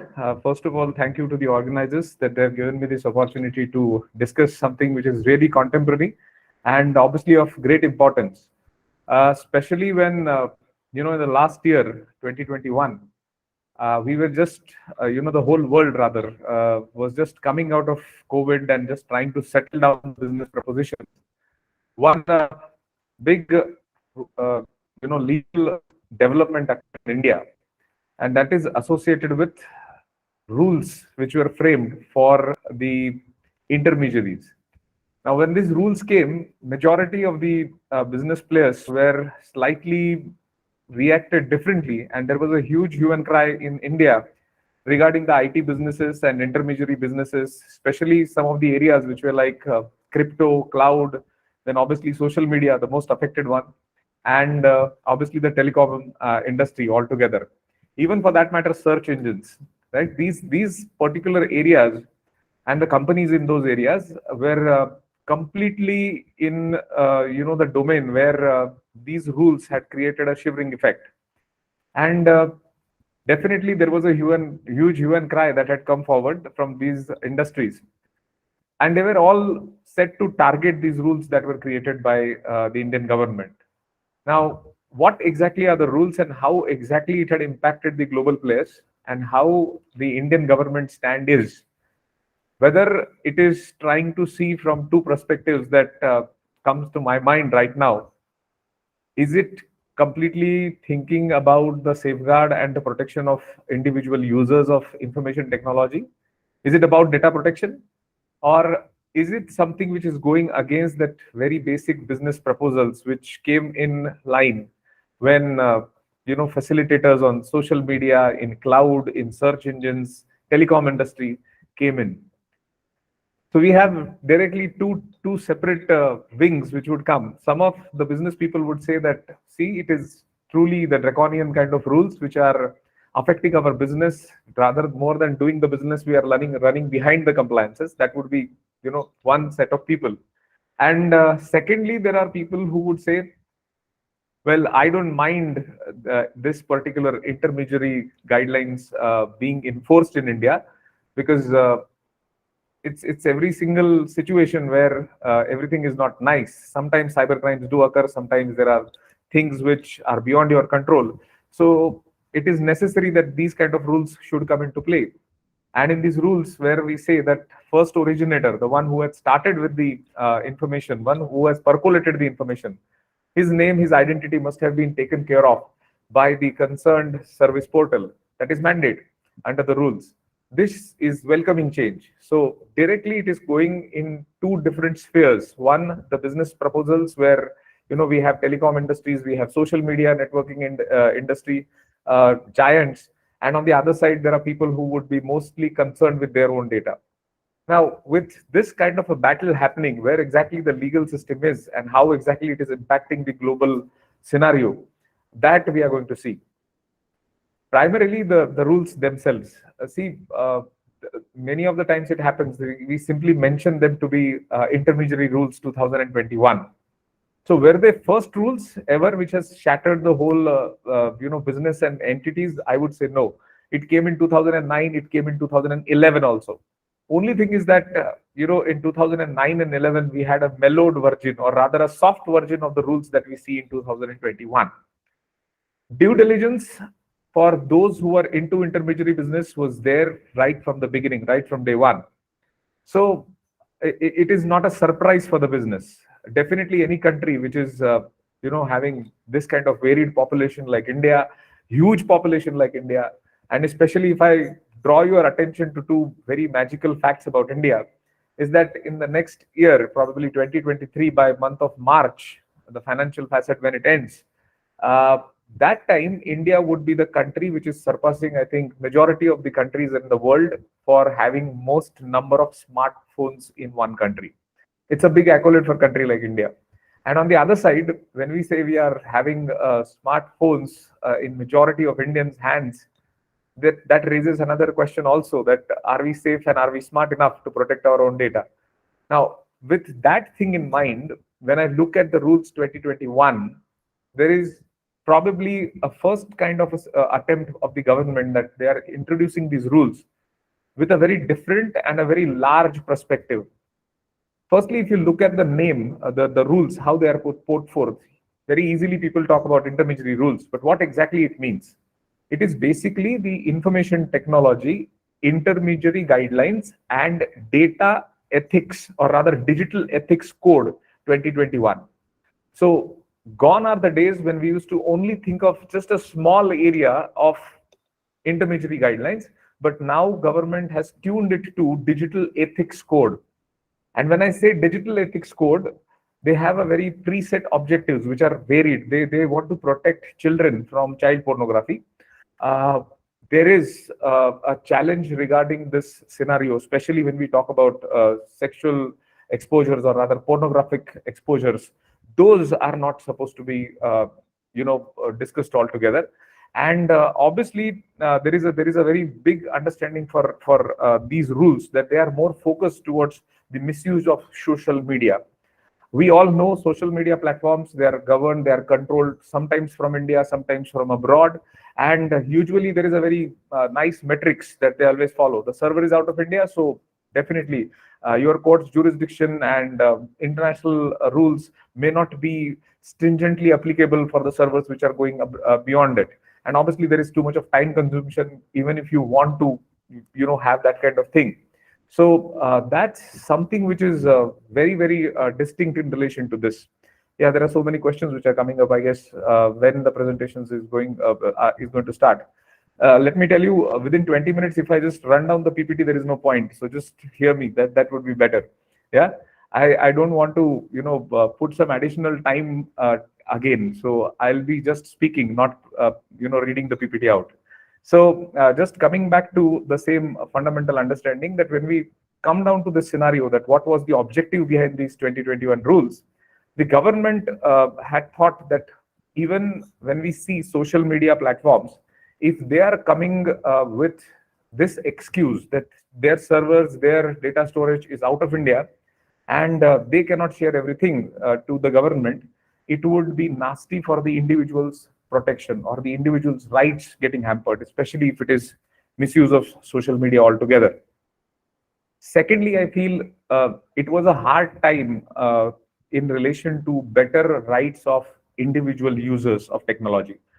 Many a times we see Twitter account getting hacked, Facebook account getting hacked, some blunt defamatory content coming onto it.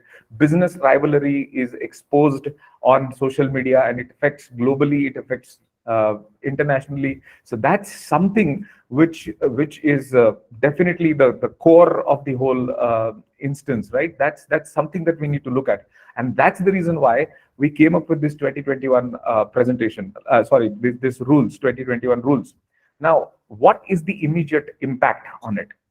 Please understand that when we talk about these 2021 rules, the very premise, very objective, even though it looks slightly wider, the whole perspective was heading towards one phenomena, that how exactly the Western countries do, especially if you see there is a solid base of GDPR over here. In India, those who were not aware in the initial scenario, they were just speaking about it, that if GDPR comes, then how will India respond? See, we responded it a lot, and we know how to deal with that. There is a requirement of data protection officer under GDPR rules. Probably the government had seen the success of the Western world when they implemented the GDPR rules. So what they suggested is that come what may, we will also follow the same line which is there in GDPR. That every single country in GDPR does is that they don't want their citizens' personal data to be dealt with or to be restored, especially personal and financial data, to be restored out of their jurisdiction. Now, if they do, there is too much of compliance. There is too much of ambit of compliance that needs to be seen. The catch point which Indian government realized was that when they were drafting the rules, they followed the same hard line. No personal financial data to be exported out of the territory of India, so that there has to be a compact control over the data. As they all say, that if we are creating something like a very stringent set of rules, there would be a reaction to it. Now see the reactions that came forward. 2021 rules came. Immediately the first hit back came when social media players started crying foul. They started saying that it is too much of an intervention. We have crores and crores of followers, crores and crores of users, million, trillion, billion kind of numbers coming up of users. How can you dictate us that we have to identify somebody individually? Well, Indian government stand was very stringent. They said, if no compliance to 2021 rules, no business. You should get out of India. Now, this was a very dark reaction, probably. Like, if you want to do your business here in our country, you have to follow what we say. This compliance metrics actually is not that stringent, that it was blown out of proportion by many media giants. Actually, the government expected only 2-3 things. Government expected that all these social media, cloud, the search engines, these kind of data metrics players in the whole world, including that of online marketplaces. Government stand was that if you want to do business here, please make sure that you comply with what we have in 2021 rules.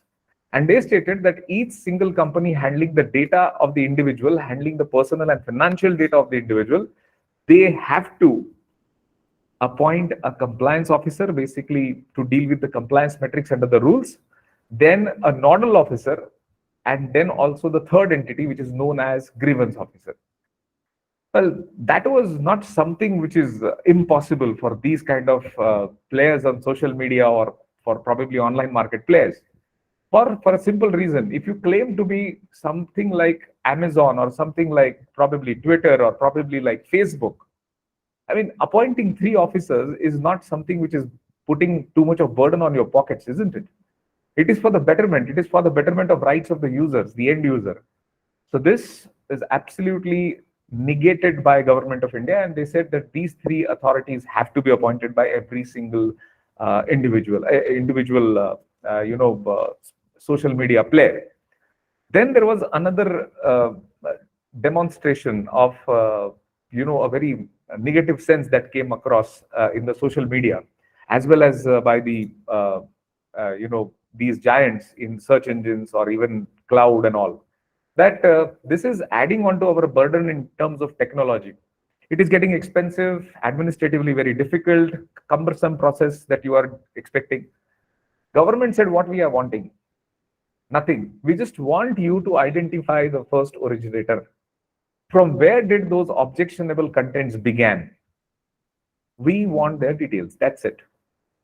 If you are dealing with crores and crores of, or millions or trillions of users, it does not mean that you are completely into the zone of not able to identify the individual who had started it.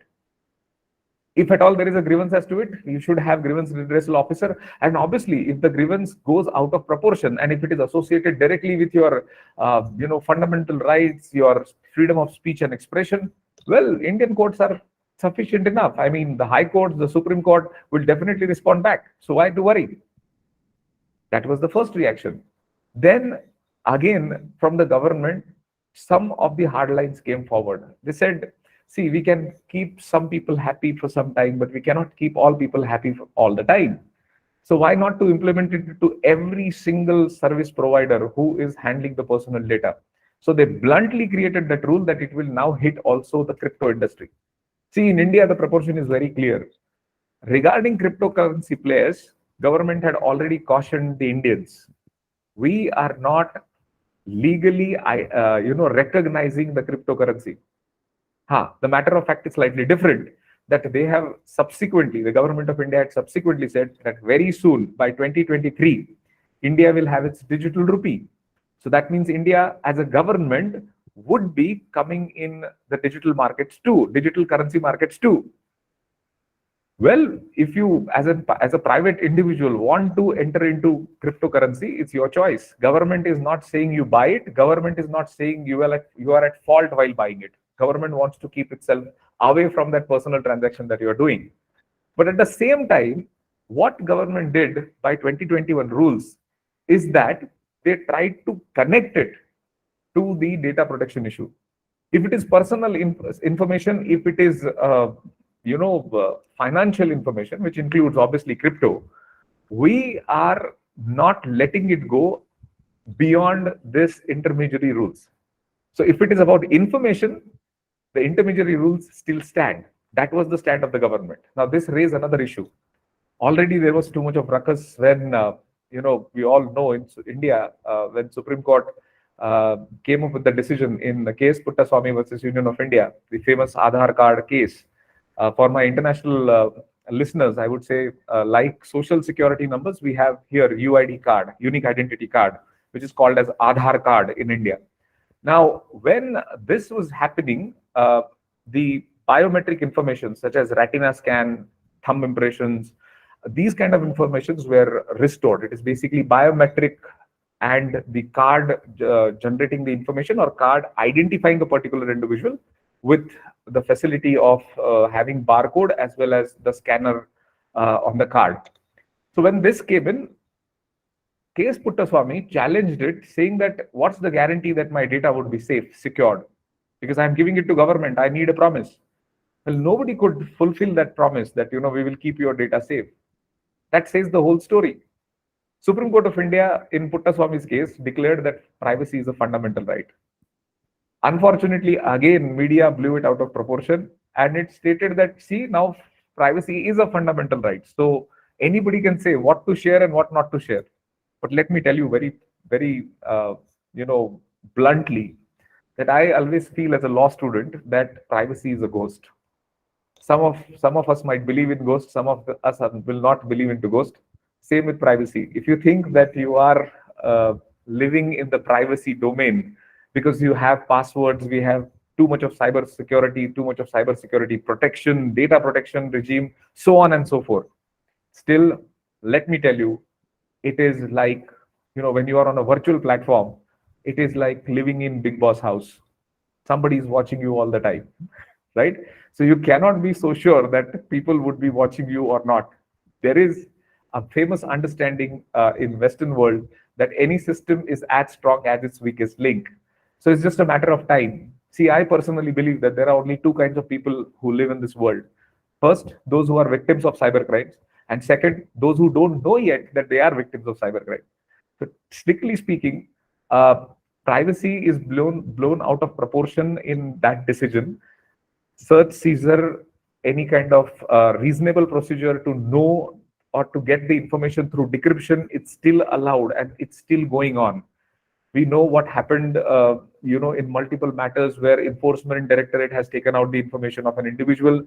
We in India in 1997, the Supreme Court of India in 1997 has given the decision in PUCL versus Union of India, where we had no difficulty in accepting Section 5 of Telegraph Act, where even the constitutional validity of Section 5 and sting operation was upheld. So that means we cannot guarantee anybody the privacy in digital world altogether. Still, government wants to make it safe place for everybody. Now, it's a very Herculean task, keeping everybody happy.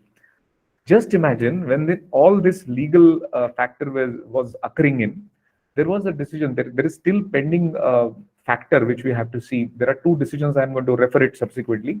But before that, see, when we talk about social media outrightly, will have a huge setup of backlash of this. I was talking to some of the social media lawyers, or rather those who are supporting Facebook, those who are supporting Twitter. They said, see, your government has put us into a fix. I mean, either we should break the rules under 2021 rules, or we should break the end-to-end encryption. Well, I said, who doesn't do that? It's for the safe business harbor, you created that coin term known as end-to-end encryption to make people believe that, yes, definitely there is no data stored. Well, let's not go into that zone, but everybody knows that decryption is a power for the investigative agencies. If they want, they would intervene. Social media may have to deploy some kind of technological solutions or measures for that, technological methods for that. I feel that when 2021 rules get implemented all around the world, what from the social media players, from the government, is that they have to do something like client scanning, or rather I would say client site scanning. Because what happens is that it's the facility is available in the form of social media, no doubt. But if misuse begins, where exactly is the origin of the misuse is the key point. And government wants to have that backlash, want to have that covered through these rules. I feel that Ministry of Information Technology had that thing very clear in their mind, that what they are doing is only for the purpose of first originator, the identification purpose. If somebody is doing wrong on social media, if somebody is crossing those lines of law, we want to know who he or she is. And that is the very eccentric understanding behind these 2021 rules. And with that purpose only, they have gone ahead. by and large, the whole responsibility and liability was shifted to the social media networks, to cloud, to cryptocurrency players, to telecom industries, to make sure that they have all that data, all that information readily available for at least 5 years. Taking a different legal jargon over here, we know that once government decides it as a matter of policy, decided that these rules should float in the business, nobody can stop the government. That's for sure. If you want to do business here in India, you have to comply with these rules. There is no option leveled differently. So there was a different legal jargon that came forward. All these media players, some of the people started approaching Supreme Court, started approaching high courts in India. Two decisions where, as a law student, I have my eyes glued. Is basically the first one, which is very interesting, which is against Facebook. I mean, Facebook versus Anthony Clement Rubin, that is still pending in Supreme Court. I'm just eagerly waiting to see what exactly Supreme Court decides on that, because what Supreme Court talked about in this decision, in the initial order, is that it's fine to have some kind of rules for proportionate traceability. Now, obvious it is. I mean, we lived in the country, India, where Section 79 of the Information Technology Act, which talks about the intermediary liability, was there in existence since long time. I mean, in India, we had a very famous case of Avnish Bajaj, the gentleman who ran a portal in the early phase of time, 2002, 2004.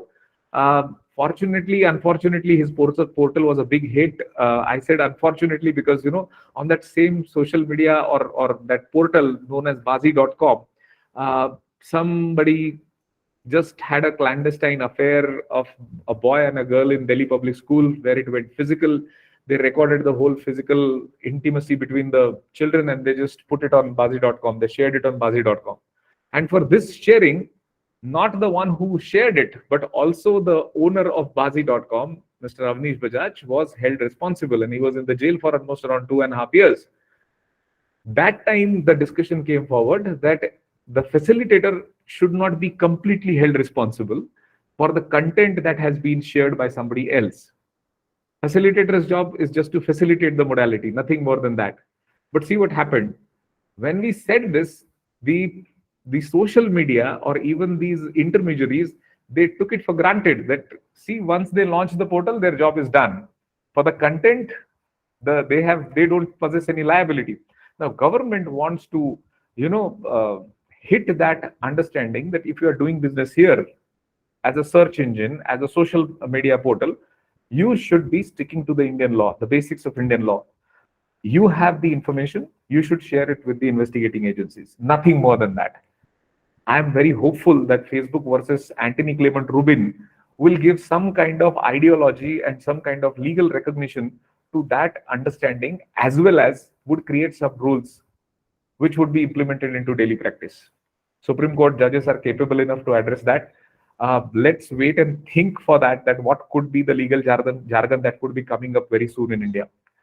Another second decision where my eyes, again as a law student, are glued is the decision which is an appeal for transfer petition currently lying in the Supreme Court from the orders of the Kerala High Court. This is, if I'm not wrong, Pravin Arimbit Rodil versus Union of India.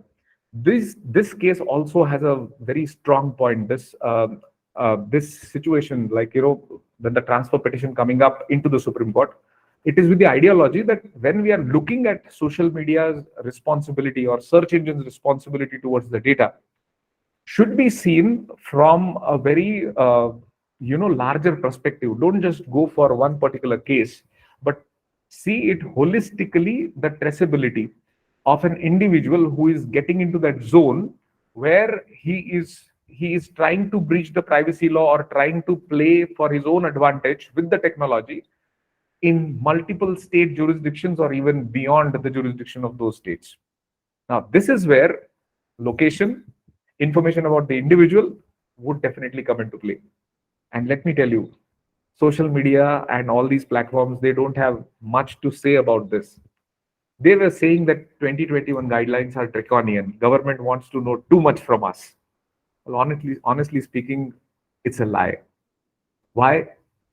Because of a simple reason that in 2000, when Information Technology Act came into force, we already had two provisions, Section 69 and Section 69 capital A, which are basically offenses. And what are these offenses all about?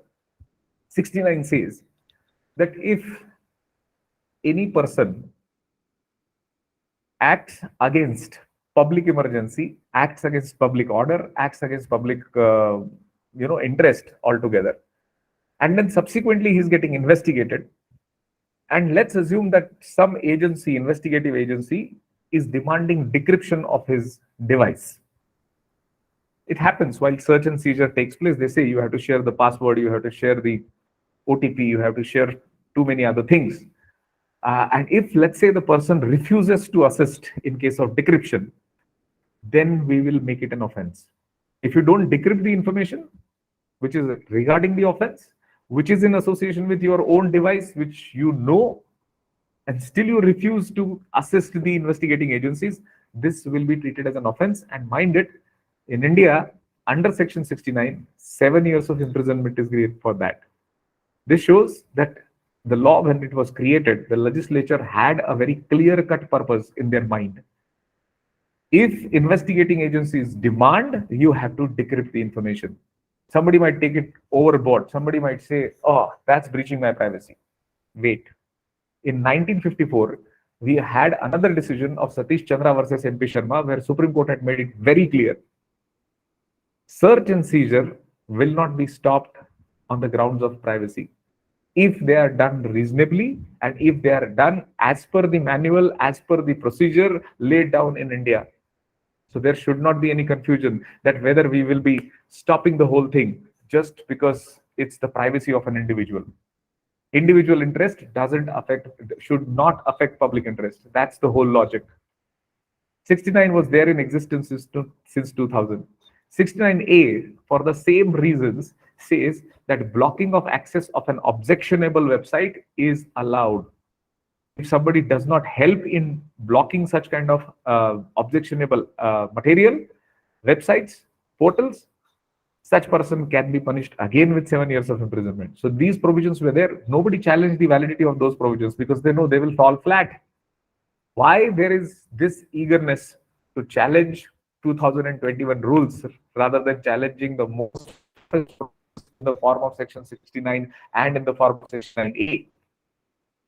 Well, the picture is loudly clear, very largely clear.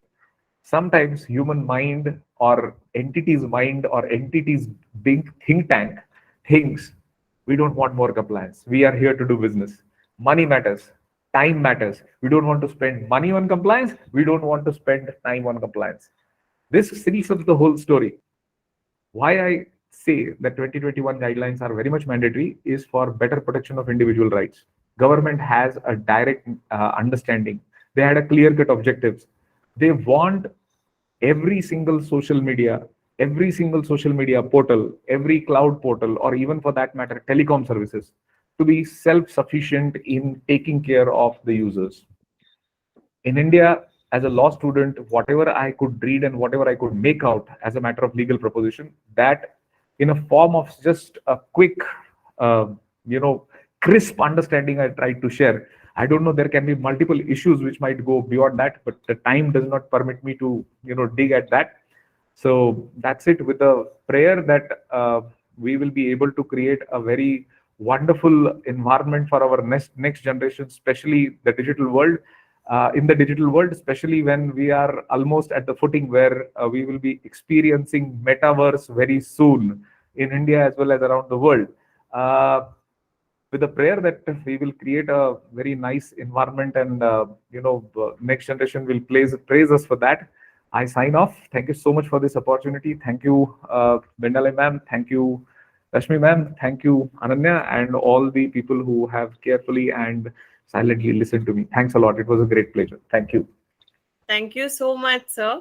When we talk about technology and IT in today's day and age, ethics is something which should be understood and followed by everybody, especially those who don't use social media. So history and political backgrounds in India is proof that absolute liberty leads to chaos. Hence, there should be a cap on the usage of technology for our own safety. So thank you, sir, for pointing it out. Thank you. So this brings us to the end of the first session of the day. We will now move on to the paper presentations. Firstly, I would like to call upon Professor Rashmi Dubey to present her work on the development era of computers and advent of AI. Thank you. Okay. So good afternoon to all the dignitaries. Am I audible? Yes, ma'am. And to all the participants present here. Today I will be presenting my paper on development era of computer and the advent of artificial intelligence. So as we have heard from all the speakers, that the computer and the advent of the artificial intelligence has entered into our life to a greater extent now. And we can just say that yes, somewhere it has actually become the part and parcel of our life thoroughly. But I would like to say one thing, that the advent of artificial intelligence is not a one day process. It has come through following certain eras. Like we have witnessed certain development of computer eras, and we can categorize it into two categories, like for our understanding, like it being mechanical era and electronic era. And those who are computer learned here, or those who are a technical person, you must be aware that the mechanical era has presented us with several types of computers, from the abacus to the mark 1, which has actually led to the foundation stone of the development of the artificial intelligence. Then proceeding with the electronic era, we can see that our great enthusiasts and great thinkers, and I must say that the great philosophers like John Macaulay and John McCarthy has given us some of the electronic based computer, that is ENIAC, EDVAC and UNIVAC. So apart from the era, we also see that the generation of the computer has also contributed a lot in the development of the artificial intelligence. And we can see that the first generation of the computer has the structure of just a vacuum tube, just a small structure. And means I can say that it was just like a bulb with a filament. So I really, it's little difficult to figure out for me as well as to how the computer system must be working onto a bulb like structure. Then if you are proceeding with the next generation, then we can see that we had integrated circuits. Then we proceeded with the compiled version of the integrated circuits, that is very large integrated circuit, and that led us to the fifth generation, that is the recent generation of the computer science, which has gifted us with the ultra large scale integrated circuit combination, and also called as artificial intelligence. So with this particular discussion on development of era, now let us proceed with the understanding of artificial intelligence. So if I am to define the artificial intelligence, so I would define it like a man-made human intelligence, because we all are homo sapiens, and we believe that whether we have anything or not, but we should always have a wiseness and some kind of understanding into our brain. And somewhere this wiseness of homo sapiens only has led to the discovery of artificial intelligence. I must say that the human is always behind researching that how actually the human think, how actually the human reasons, or how actually the human predict the things. So somewhere we ourselves is into finding the question answer of these questions by creating the artificial intelligence to a greater extent. And now I must highlight that the artificial intelligence is somewhere has actually come as a creative, as a great creation from the human end, and it has led us to come ahead with the very, very important tasks, like you can say it is touching our life in our various tasks. Like we can divide our task as everyday task, formal task, as well as expert task. And everyday task being our day-to-day work, like calling one another through the use of the smartphones now. And we can just say that now we are keeping a record of our things into the devices like Alexa, whether it is your grocery list or whether it is your song list. And also further we are into the use of the smart refrigerator nowadays. So here you can see that how somehow and to a greater extent artificial intelligence is affecting our everyday task. Now, proceeding with the formal task which is being undertaken by the human being and which is being taken over by the artificial intelligence, we can see that formal task like giving us lot more theorems, giving us a new zone to play, simultaneously coming ahead with a new mode of calculus, and also coming ahead with a new mode of geometrical analysis. These all is something is being taken care of now by the artificial intelligence. Then proceeding with the expert tasks, so undoubtedly we can witness that how the augmented reality is coming ahead with a great engineering designs. It is coming ahead with a great medical diagnosis system into our country. So likewise, we can understand that to what extent the development of era has given us the gift of the artificial intelligence in today's time. So now proceeding with the analysis of this advent, let us get into the history of the artificial intelligence as to from where we have got this concept.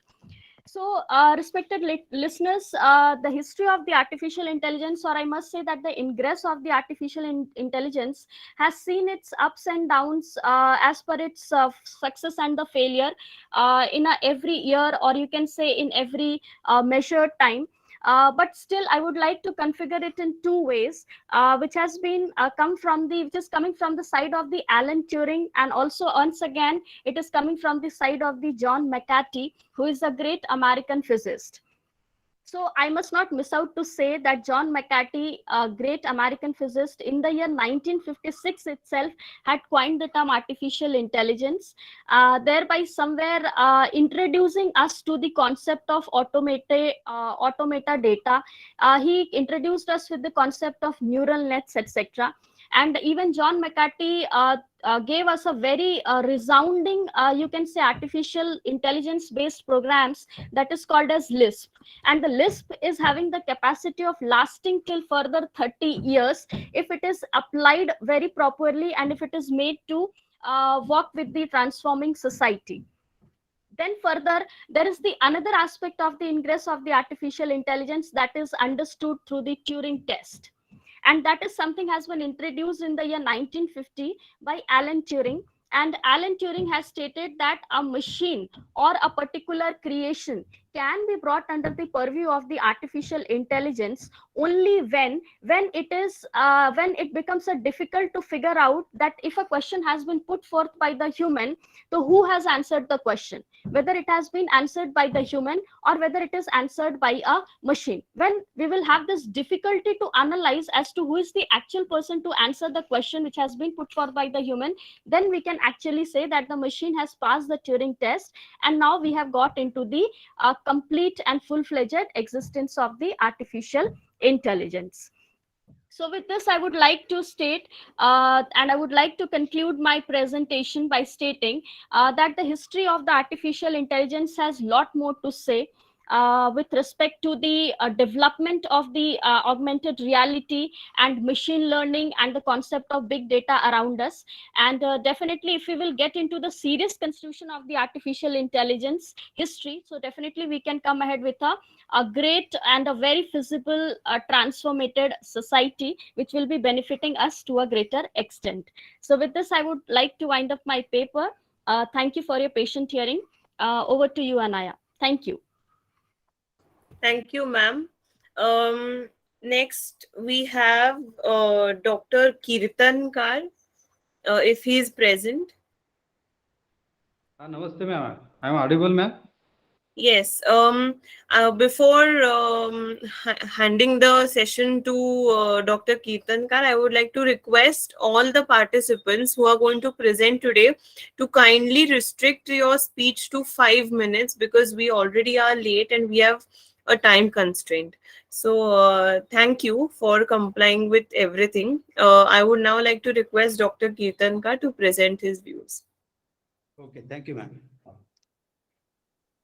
My present paper is a role of handicrafts in economic development of India. I would first like thank you all resource person and organizer team. I am Dr. Kirtan Kar, present here my paper in introduction to today's accounts. 11th of the total workforce of the manufacturing sector, and unlike organized industrial establishment, which are concentrated mainly in urban and metropolis, for migration of people from rural area and host of the other persons, crafts are spread throughout the country, especially in rural and high section of the society, uh, constituting SC/ST semi-urban areas. The majority of the craftsmen employed in this sector belong to weaker 78.9% of the total handicrafts workforce. Backward class and women, which is handicrafts, are generally described as discursive rather than alternative products and are primarily handmade product. Handicrafts are produced by hand or by foot or both by hand and foot. Recently, craftsmen are using modern tools and kits. Uh, said technology, new methods of production, and modern design. The articles manufacturing by craftsmen are artists in form, size, textures, and embellishment, representing of national culture. A role in economic development, I would like to only points. Handicrafts units are located in rural and semi-urban areas. Then aim utilization or utilitarian crafts, villages crafts and town crafts, vital role in economy, a small capital and optimum utilization, then reduce regional imbalance and inequitable distribution of income, and handicrafts sectors is environmental friendly sector. Importance of handicrafts in Indian economic development. The objective of 5-year plans, their crafts is most important in this area. I would like to conclusion shortly. Thus, it can be seen that the handicraft sector is a very important contributor to the Indian economy. The contribution of this sector is strengthening the rural economy is particularly noteworthy. Handicraft sector products an impressive variety of goods. Contribution to industrial production, export, and national income is significant. So, the handicraft sectors are playing a unique role in the Indian economy. Government of India handicrafts is sector is very critical for Indian economy. The development of the sector is an integral part of the overall economic, social, educational, cultural, and industrial development of our country. The time is not far away when we witness the dominance of handicraft sector. But at present, it is seen that this sector is not getting the expected financial and other support from the government. Therefore, at the government level, a priority should be given in this sector to this sector, and efforts should to be made to make it more dynamic by using modern technology and machinery. So the handicrafts role in economy is most important, and so handicrafts in economic development sharing very much and important of Indian development economy.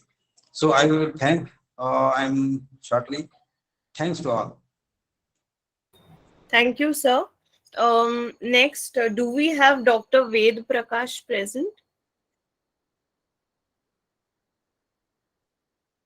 Okay. Do we have Nandini Singh? Okay. Do we have Rucha Sheth? Yes, present, Anaya. Okay, okay. Thank you. Hello, ma'am. Hello. Yes. Yes, ma'am. My name is Nandini Singh. Yes. Yes, ma'am. मैं अपना present करूँ? Sure, sure, definitely. Okay, ma'am. मेरा नाम नंदिनी सिंह है और मेरा विषय है महिला शिक्षा से सामाजिक विकास पर, और मैं पंडित एस.एन. शुक्ला विश्वविद्यालय शहडोल मध्य प्रदेश से प्रेजेंट कर रही हूँ।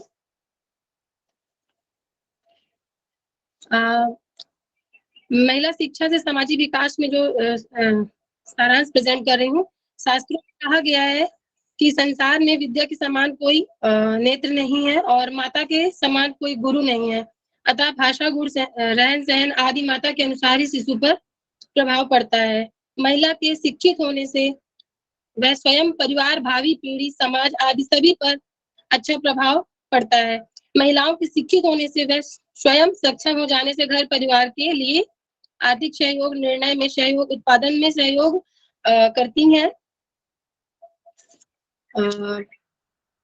अतः महिला शिक्षा अत्यंत ही आवश्यक है। महिला शिक्षा का उद्देश्य सर्वांगीण व्यक्तित्व का विकास करना है।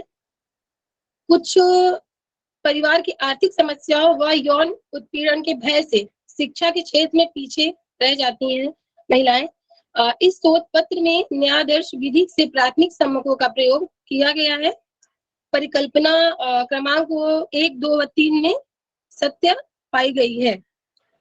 हमारा जो मुख्य शब्द है जैसे कि शिक्षा, शिक्षित, बौद्धिक, सांस्कृतिक, परिवार, प्रबंधन, निर्णयन, आर्थिक विकास, कुपोषण, न्यायादर्श। प्रस्तावना संस्कृत में उक्त प्रसिद्ध है कि नास्ते विद्याशम चतुर्नासी मात्र सबो गुरु। इसका अर्थ यह है कि संसार में विद्या के समान कोई नेत्र नहीं है और माता के समान कोई गुरु नहीं है। यह भी कहा जा सकता है कि बात पूर्ण रूप से सत्य है कि नवजात शिशु, बालक, बालिका पर प्रथम एवं सर्वाधिक प्रभाव माता का पड़ता है। माता ही जाने अनजाने में कई गुणों को अपने बालकों में भर देती हैं कि वह ज्ञान पत्थर पर बनाई गई है लकीर के जैसा हो जाता है, जो कि कभी मिटता नहीं है। अतः माता जितना अधिक शिक्षित व गुणवान होंगी, परिवार के बच्चों की शिक्षा व उनके गुण भी उतने ही अच्छे होंगे। स्त्री शिक्षा से बौद्धिक विकास होता है कि जिससे समाज के व्यवहार में समानता आती है।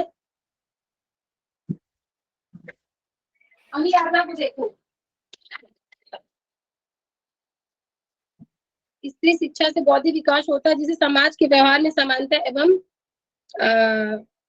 मानसिक एवं नैतिक शक्ति के विकास में महिलाओं पुरुषों का सहयोग करती है। शिक्षित नारियों से समाज में गृहस्थ जीवन में और अधिक शांति एवं खुशहाली आएगी। समाज में संस्कृति और अधिक विकसित व संरचित हो सकेगी। एक बेटी शिक्षित होती है तो उस शिक्षा का उपयोग संपूर्ण परिवार को साक्षर करती है। शिक्षा के कारण ही वह स्वयं के अधिकारों से सक्षम बनती है। शिक्षा से शिक्षित होने पर घर परिवार और प्रबंधन व निर्णय स्वयं कर सकती है। भविष्य में महिला आर्थिक समस्याओं का समाधान हेतु घर नियोजन, बजट बनाना, बेहतर विनियोग हेतु निर्णय करने में परिवार में आसानी आती है तथा आर्थिक समस्याओं से वह दूर रहती है। स्त्रियों की शिक्षा से उत्पादन बढ़ता है जिससे देश का आर्थिक विकास और सकल घरेलू उत्पाद भी बढ़ जाता है। महिलाओं के शिक्षित होने पर अपनी सूझबूझ व अधिकारों से घरेलू हिंसा व सामाजिक अत्याचार का शिकार से छुटकारा पा सकती हैं।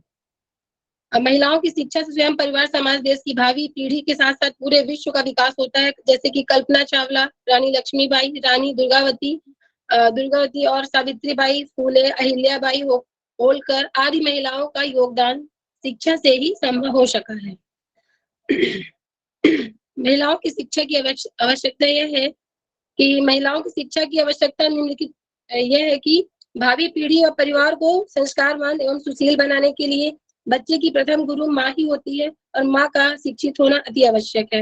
वैदिक काल में नारियों के घर गृहस्थी के साथ राजनीति और समाज में बराबरी का दर्जा था और वर्तमान समाज में भी करने के लिए, समाज के चहुमुखी विकास के लिए, राष्ट्र के उत्थान के लिए, धनोपार्जन करके परिवार के आर्थिक सहयोग देने के लिए और सामाजिक कुरीतियों को कम करने के लिए, जैसे बाल विवाह, दहेज प्रथा, घरेलू हिंसा आदि। महिला शिक्षा का उद्देश्य हमारा यह है कि सरकार द्वारा बालिकाओं का सामाजिक एवं मानसिक आध्यात्मिक विकास करने के लिए उपयोगी शिक्षा की व्यवस्था करना, महिलाओं को सर्वांगीण व्यक्तित्व का विकास करना, सामाजिकता व सांस्कृतिकता का भावना विकास करना, महिलाओं में उत्तरदायित्व की भावना को विकसित करना, महिलाओं के जीविकोपार्जन हेतु व्यावसायिक शिक्षा देना, नैतिकता, धार्मिकता व चरित्र का सुधार करना, महिलाओं के शिक्षा के प्रभावित करने वाले कारक, कुपोषण एवं अच्छे खान पान के प्रबंधन में कमी, यौन उत्पीड़न का भय आदि। उच्च शिक्षा के लिए शिक्षा के लिए दूसरे स्थान पर रहने की अनुमति, घर परिवार के लोगों से ना मिलना और सामाजिक पाबंदियों एवं परिवार की पाबंदियां, घर परिवार की आर्थिक स्थिति अच्छी ना होना। तो हमारा महिला शिक्षा के विकास में जो उद्देश्य है, महिलाओं के शैक्षिक महत्व से परिचित करना, महिलाओं की शिक्षा से सामाजिक विकास एवं कुरीतियों को दूर करना, महिलाओं की शिक्षा से परिवार की आर्थिक स्थिति को मजबूत करना। प्रस्तुत शोध पत्र में शोधार्थी द्वारा शहडोल जिले की 140 महिलाओं के न्यायादर्श विधि से लिया गया है। इन महिलाओं से प्रश्नावली के माध्यम से प्राथमिक आंकड़ों को एकत्र किया गया। 70 शिक्षित महिलाओं एवं 70 अशिक्षित महिलाओं को शामिल किया गया है, जिसमें शोध कल्पना में शोध पत्र में निम्नलिखित परिकल्पनाएं हैं। महिलाओं की शिक्षा से परिवार और समाज में अच्छे संस्कार का प्रभाव पड़ना, महिलाओं की शिक्षा में परिवार की आर्थिक स्थिति वृद्धि का प्रभाव पड़ना है, महिलाओं की शिक्षा से महिलाओं में अपने घर परिवार में निर्णय में महत्वपूर्ण भूमिका निभाना, परिणामों का विश्लेषण में महिलाओं की शिक्षा से परिवार एवं समाज के संस्कार संबंधी परिणाम का विवरण है, जिसमें से कि महिलाओं की संख्या, शिक्षित महिलाएं 70 है और शिक्षित महिलाएं की 70 है, जिसमें कि इसमें निष्कर्ष निकलता है कि उपरोक्त सारणी की विश्लेषण से स्पष्ट है कि शिक्षित महिलाएं एवं अशिक्षित महिलाएं मध्य क्रांतिक एवं स्वरूप यह कहा जा सकता है कि महिलाओं की शिक्षा से परिवार और समाज में अच्छे संस्कार का प्रभाव पड़ता है।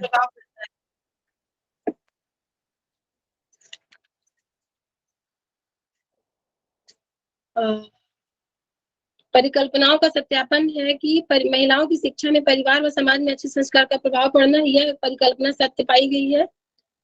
और सारणी क्रमांक 1 के विश्लेषण में महिलाओं की शिक्षा से परिवार की आर्थिक स्थिति में वृद्धि का प्रभाव पड़ना, यह भी परिकल्पना सत्य पाई गई है क्रमांक 2 में। और महिलाओं की शिक्षा में महिलाओं ने अपने घर परिवार निर्णय में महत्वपूर्ण भूमिका रहती है, यह परिकल्पना भी सत्य पाई गई है सारणी क्रमांक 3 में। इसमें निष्कर्ष यह निकलता है कि बच्चे के लिए प्रथम गुरु माता ही होती है, अतः माता की शिक्षित होने से बच्चे पर माता के गुण आ जाने से भावी पीढ़ी संस्कार एवं अनेक गुणों से परिपूर्ण रहेगी। महिला शिक्षा से महिलाएं स्वयं ही सक्षम बनती हैं, परिवार को भी सक्षम बनाती हैं, इससे समाज की कुरीतियों में कमी आती है। Hello, conclude ma'am, please short ma'am, already over time, please short ma'am. Okay sir. और समाज के चौमुखी विकास के लिए सस्ता प्रशस्त होता है। इस शोध का उद्देश्य महिलाओं के शैक्षिक महत्व से स्वरूप करवाना है कि इसमें न्यायादर्श विधि से 140 महिलाओं को चयन कर अनुसूची के माध्यम से साक्षात्कार समकों में संग्रहित कर परिकल्पनाओं का विश्लेषण एवं निर्वाचन कर निष्कर्ष प्राप्त किया गया है। Okay sir. Ma'am, can I speak? I am from Nainital. Sir, I have a list with me who of those people who are supposed to present today. If I call out your name, then you can speak. Thank you. Next we have Rucha ma'am, who will talk to us about capital structure and dividend decision. Thank you. Thank you, ma'am. Please give me a moment. I'll share my screen. Sure. A general reminder to all the participants to keep your presentations to 5 minutes a maximum of 5 minutes because of the time constraint. Thank you.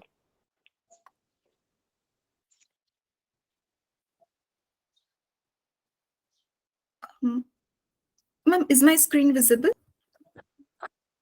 No, it's not. It's okay. If it's not working, then you can speak. Will it do if I just okay?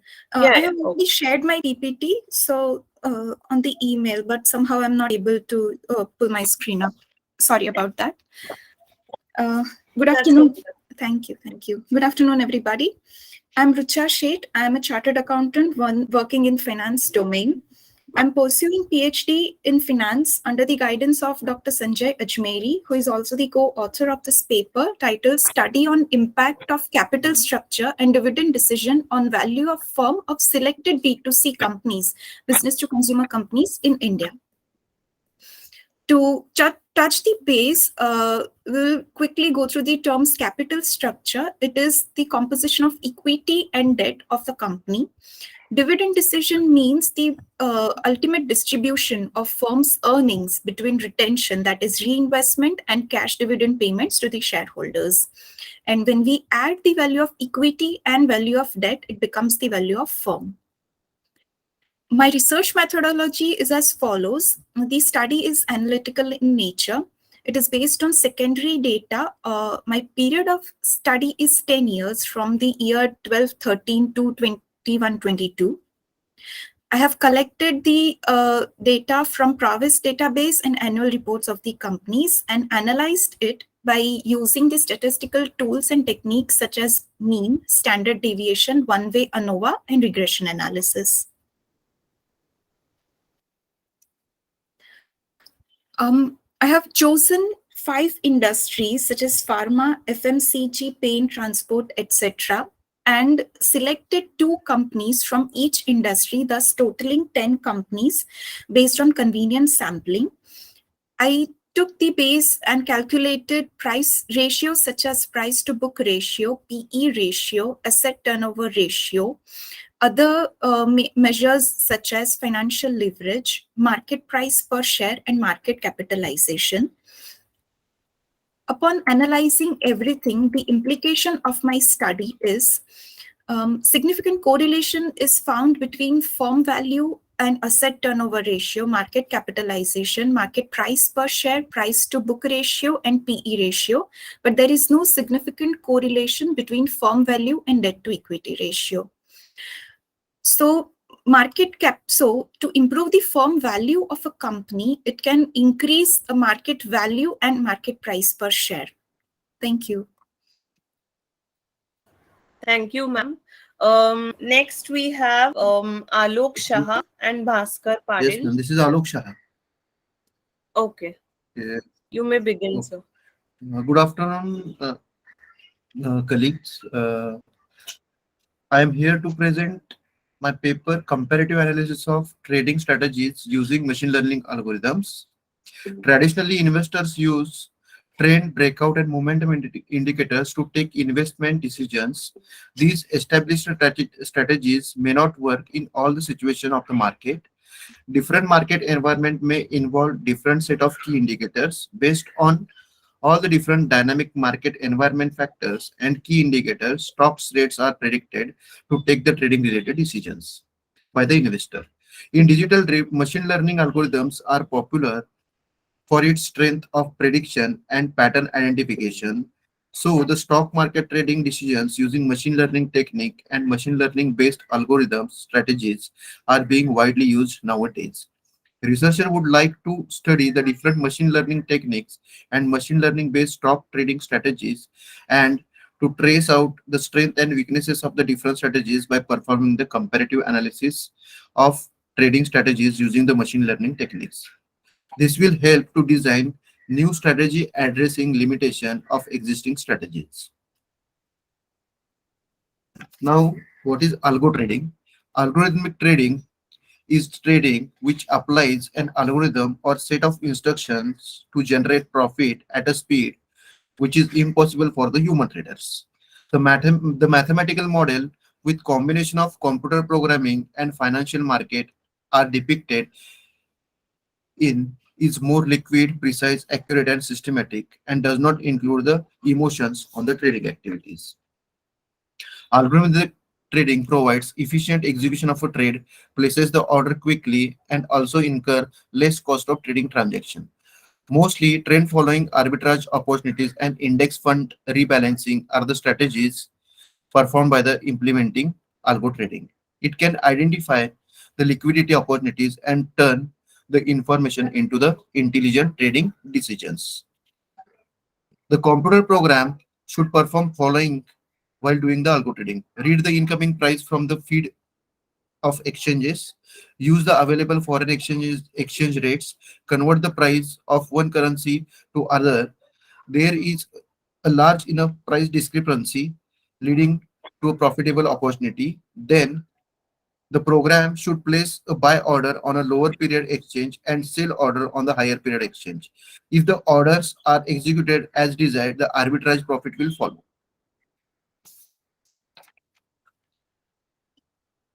Now, in order to conclude my presentation, I would like to say the researcher performed the comparative analysis of machine learning applied to the trading strategies. They aim to track chunk of study to track the algorithmic limitation, market indicators, and challenges which formed basis for researcher to improve the subject insights. Proper comparative analysis help investigator to learn and identify the strength and weaknesses of the different strategies and come up with the novel concept and problem specification. Methodological clarity, which needs continuous improvement and adoption in the existing algorithm strategy engine. Thank you very much, madam. Thank you, sir. Next, we have Sunil Padore, sir, and Dr. Ravindra Pathak.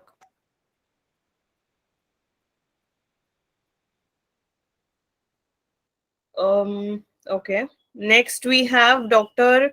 Rohini Dashrath Jagtap. Hello, madam. Yes. My name is Sunil Padole. Yes, sir. Sunil Padole. My presentation topic is computer aided design and simulation of tooth contact analysis of spiral bevel gear. In introduction, gear is defined as a device used to transmit the motion from one shaft to another shaft by direct contact. The teeth allowed to forcefully transmitted without slippage, and depending on their configuration, can be transmitted force at different speed, torque, even at different direction.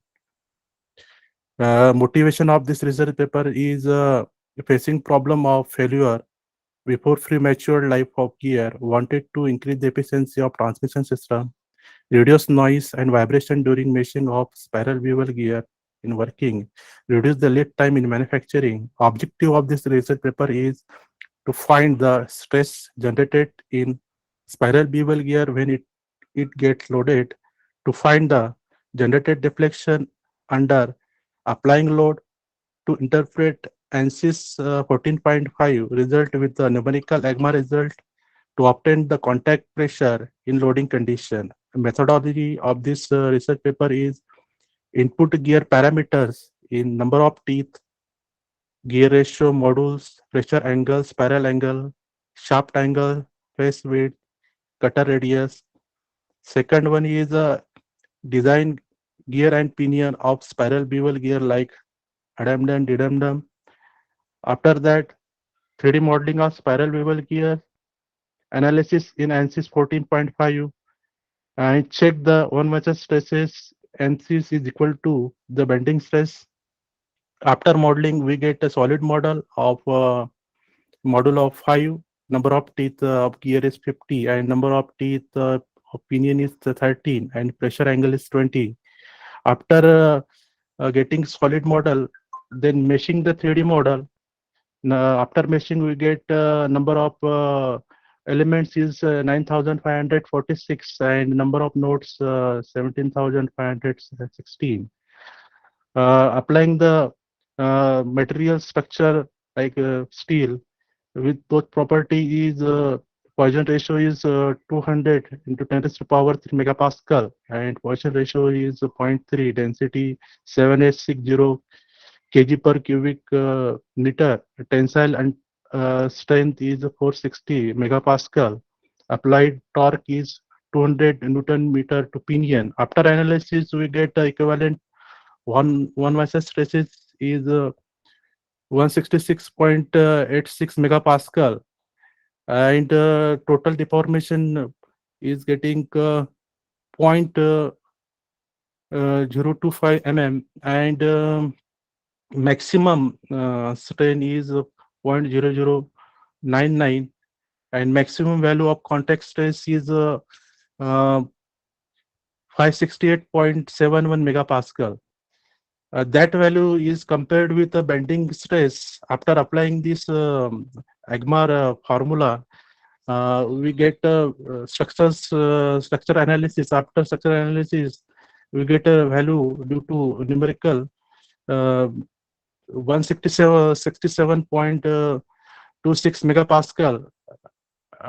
Then check for permissible tooth bending stress by putting this value in this formula. So we get 276.77 megapascal. That is 167 megapascal is then less than 184 megapascal.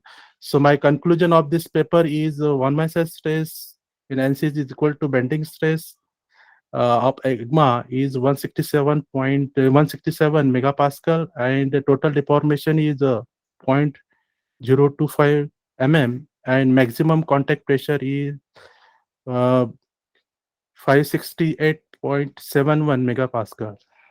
And thank you, madam. Thank you so much, sir.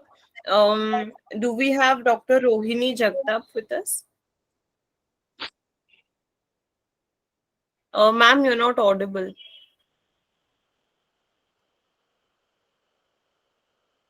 I think you have to unmute. You have to click on the unmute button. I think that's the only problem.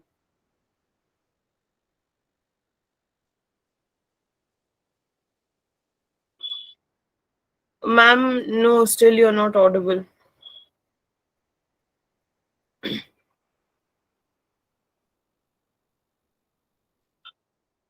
It's okay. We can do one thing. When you have figured out the technical glitch, I think we can come back to you. Is that okay, ma'am?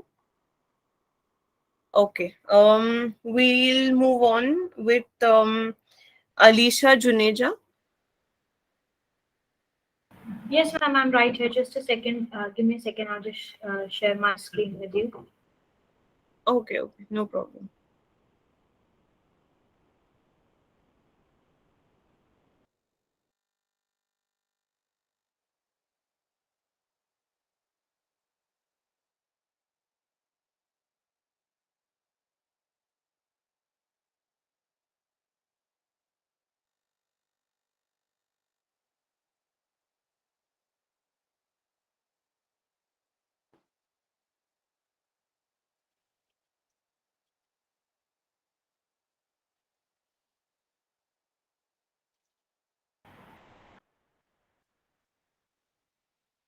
Is it visible, ma'am?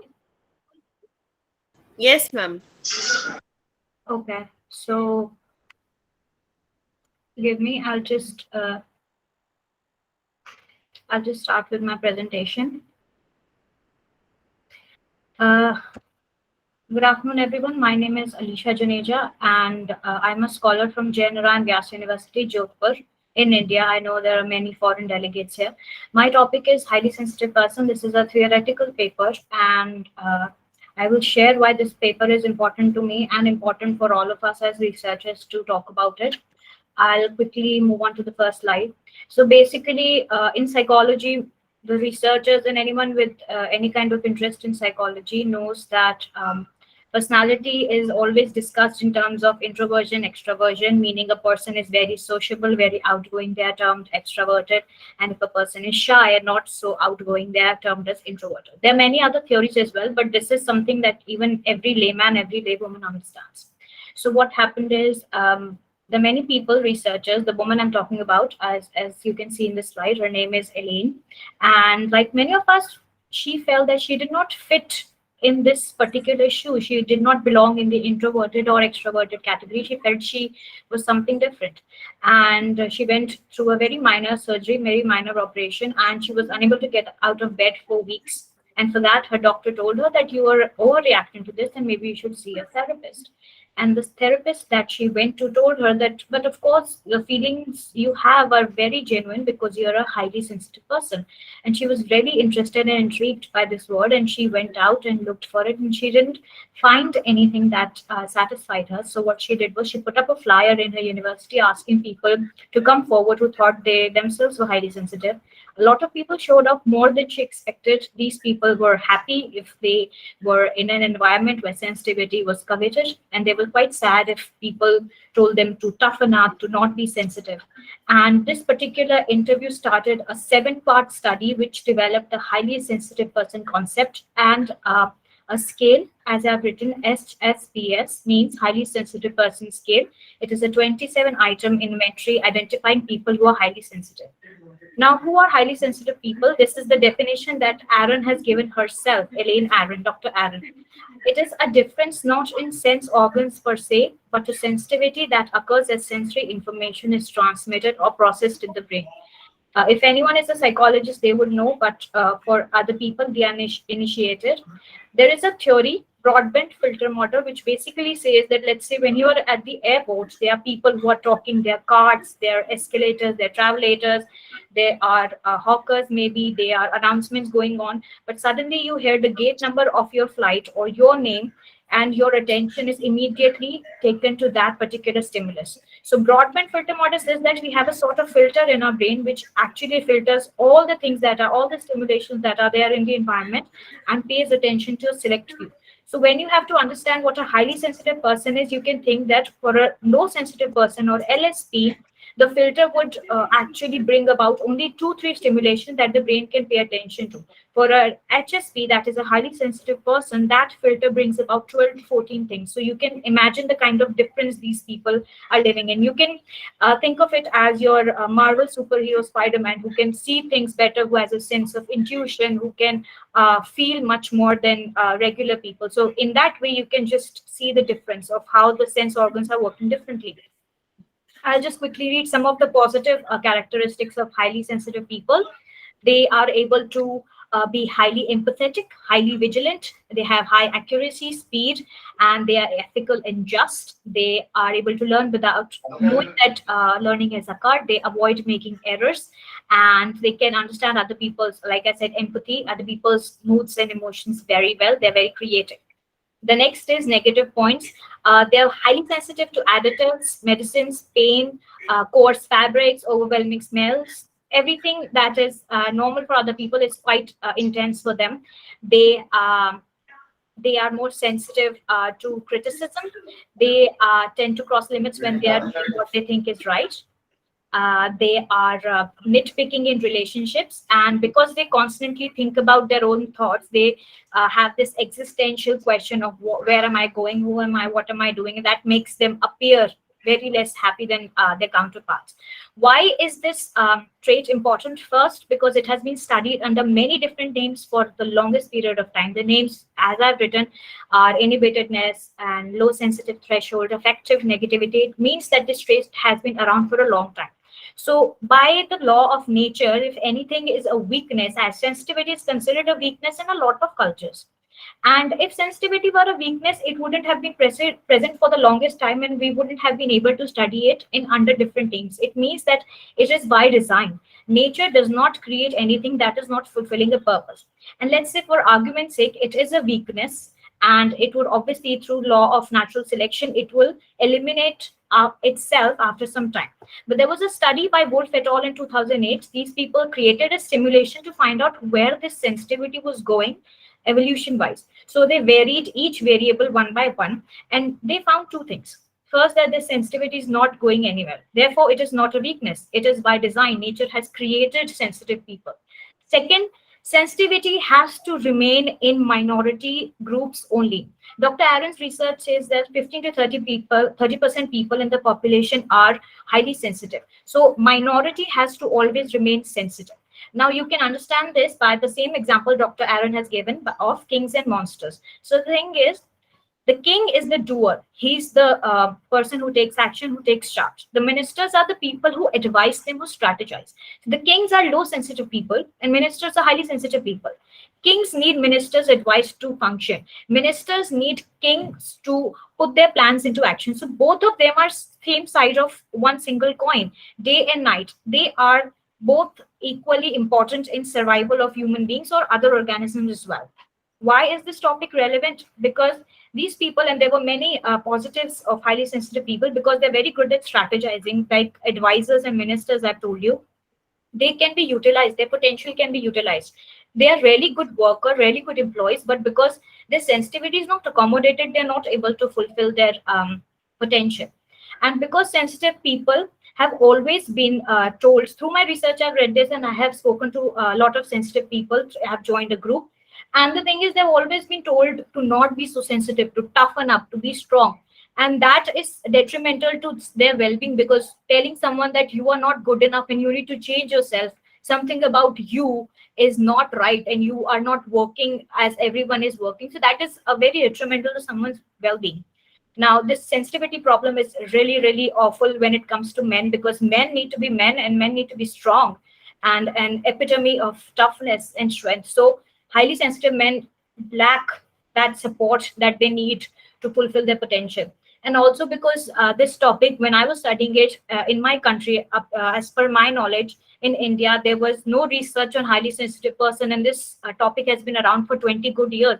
So I don't understand why sensitivity has always been considered like it is a weakness, and that is why highly sensitive people are not fulfilling their potential, which is great, and just suffering.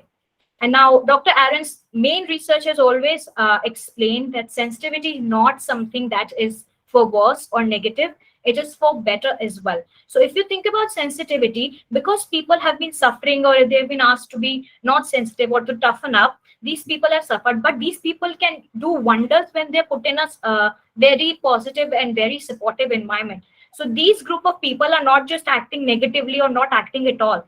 These group of people will do well under great circumstances and will do bad under worse circumstances. So you can actually see how you can help these people and help them realize their potential. Because these people are being told you're sensitive and there's something wrong with you, they feel like they don't belong, they feel like misfits, and they feel like there is something really, really wrong with them. And that is again detrimental to their well-being, and it causes a lot of anxiety and depression. And in her research, Dr. Aaron also came across the fact that most of the highly sensitive people have troublesome childhood because of the sensitivity is equal to weakness stereotype. So they develop anxiety and depression and n number of mental issues. But people where sensitivity was coveted in their family, like certain cultures like Japan, where sensitivity, a sensitive child is coveted, sought after, it's a very good trait. Those people have had really good childhoods and have turned out to be very successful, upstanding members of their family. So this is about my paper. If you have any questions, you can just email me. I'll share my email address. Thank you so much. Thank you so much, ma'am. Rohini, ma'am, I believe if your technical glitch has been sorted, you can present. Yes, Anaya. Thank you so much, Anaya. And good afternoon, all. I'm audible to all of you? Yes, ma'am. Okay, thank you. Today, my research paper presentation, and the title of the paper is Study of Assisted Reproductive Technology from the Perspective of Surrogacy Arrangement and Reproductive Rights. Today, I'm talking about the family is the basic institution of the human society, and infertility has become the most common medical as well as social problem. Around 50% of the people of the world comes to be infertile. Yes, but now the advancement of science and technology has provided various assisted reproductive techniques, that is the ART, like artificial insemination, in vitro fertilization, intracytoplasmic sperm injection, IUI, and the surrogacy, which is the method of procreation of children. However, the practice of surrogacy has been challenged as illegal, unethical, and immoral practice, as it involves various issues. Recently in India, the Surrogacy Regulation Act 2021 has been banned the commercial surrogacy and allowed only altruistic surrogacy. Right to procreate as a natural human right of every person, which is guaranteed by the Constitution of India under Article 21 and the international instruments. Reproductive rights gets the constitutional protection. Then the question is, why not surrogacy gets the constitutional protections? Now, I would like to talk about, we are talking about the surrogacy, and my research paper is basically revolves around the surrogacy. So, surrogacy means they want me to be a surrogate. It's her eggs and his sperms. I am just oven. It is totally their born. It is quoted by the Phoebe Buffet. Surrogacy means an arrangement where a woman carries and delivers the child for another couple or persons. There are various types of surrogacy: traditional, gestational, altruistic, and commercial. For this research paper, I have studied the surrogacy laws, rules, regulations, guidelines, and various other notifications of the Government of India. The researcher also studied the books, reference books, and articles from the various journals, e-journals, as well as the several NGO reports and social centers reports. The methodology which is adopted by the researcher is the doctrinal approach with the qualitative and quantitative research. Today I'm talking about the reproductive rights and the reproductive rights under this paper. Reproductive rights as a human right of the woman. It also includes the right to control her body recognized by the Beijing Conference on Women in 1995, Convention on Rights of Persons with Disabilities, Convention 2006, Convention of Elimination of All Forms of Discrimination Against Women, that is CEDAW, in 1979. Thereafter, according to the Center for Reproductive Rights, includes the 12 essential human rights. That is the right to life, right to privacy, right to equality, right to health, right to enjoy the benefit of scientific progress and technology. Article 16 of the UDHR also provides that the man and woman has a right to marry and found a family. Article 23 of the International Covenant on Civil and Political Rights. Article 10 of the International Covenant on Economic, Social and Cultural Rights. Tehran Conference on Human Rights. Thereafter, the International Conference on Population and Development, that is ICPD 1994, in para 7.3 specifically expressed that it is a state's duty to protect the reproductive rights of the human beings. Now I'm talking about the reproductive rights and the Constitution of India. Reproductive rights as recognized as a basic right of the individual under Article 21 of the Constitution of India. The Andhra Pradesh High Court in B.K. Parthasarthi versus Government of Andhra Pradesh, All India Report of 2000, Andhra Pradesh 156, declared that the reproductive right as a fundamental right and upheld the right to reproductive autonomy of an individual as an aspect of right to privacy, which is agreed. The court has agreed with the decision of the United States Supreme Court in Jack T. Skinner versus State of Oklahoma. The finding of this study is that though the surrogacy involves the various social, ethical and legal issues like exploitation of surrogate mother, sale of child, forced surrogacy, it amounts as prostitution. It is an immoral practice. Whether surrogacy will destroy the family structure of India, who is the real and legal mother of the child, whether surrogate mother, egg donor, or the commissioning mother. However, the prohibition of surrogacy is not a solution for social, ethical, and legal issues. The prohibition of surrogacy will result into the black marketing, and the rich people will travel to another country, which ultimately will have an effect on the common man. So there is a need to have a proper supervision and regulation on surrogacy clinics. The morality, while this surrogacy has been challenged as an unethical practice, however, the morality, it changes from time to time and place to place. So state must be neutral.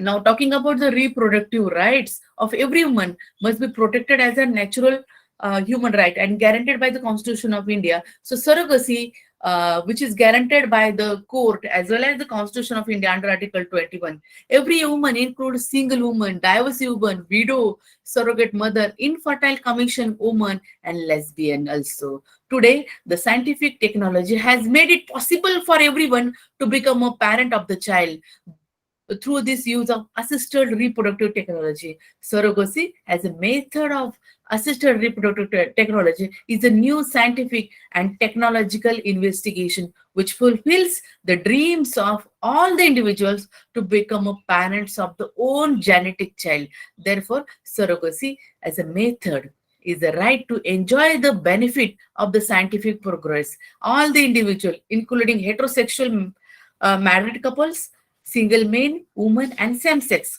couples. Government has prepared the various bills in 2008, in 2009, 2014, 2016, 2019 for regulating the surrogacy. Recently, the government has passed the Surrogacy Regulation Act 2021, which has banned the commercial surrogacy. However, the various drafts of the surrogacy shows the government itself is in confusion about the provisions of the surrogacy. Therefore, I would like to conclude my research paper here.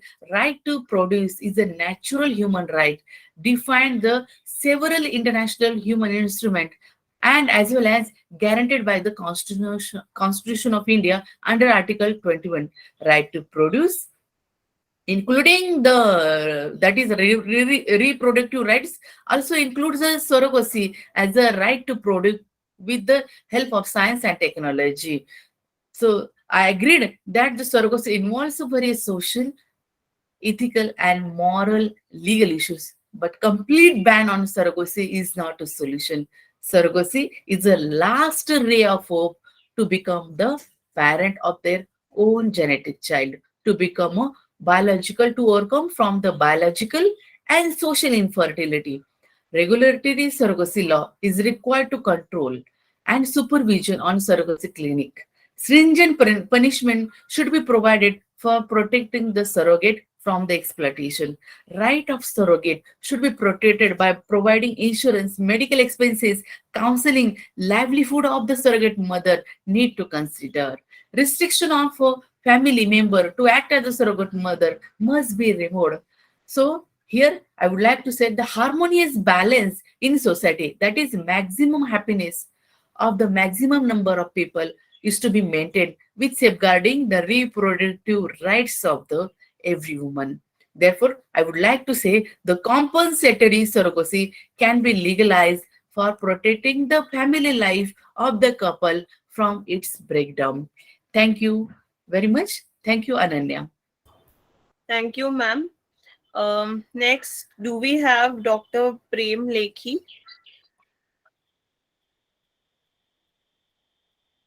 Miss Shri Prajna,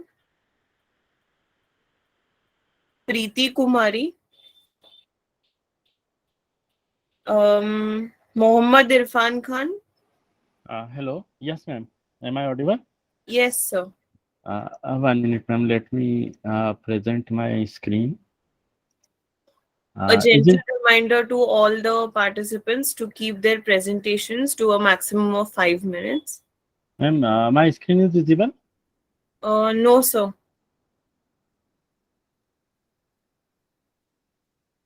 One minute. Okay, is it visible now? No, sir. Oh yes, now it is visible. Okay. Let us start quickly. My topic is finite element analysis and comparison of epoxy e-glass and carbon epoxy leaf spring. The objective of this work is to reduce the weight of vehicle by using a composite leaf spring in place of a standard EN45A leaf spring.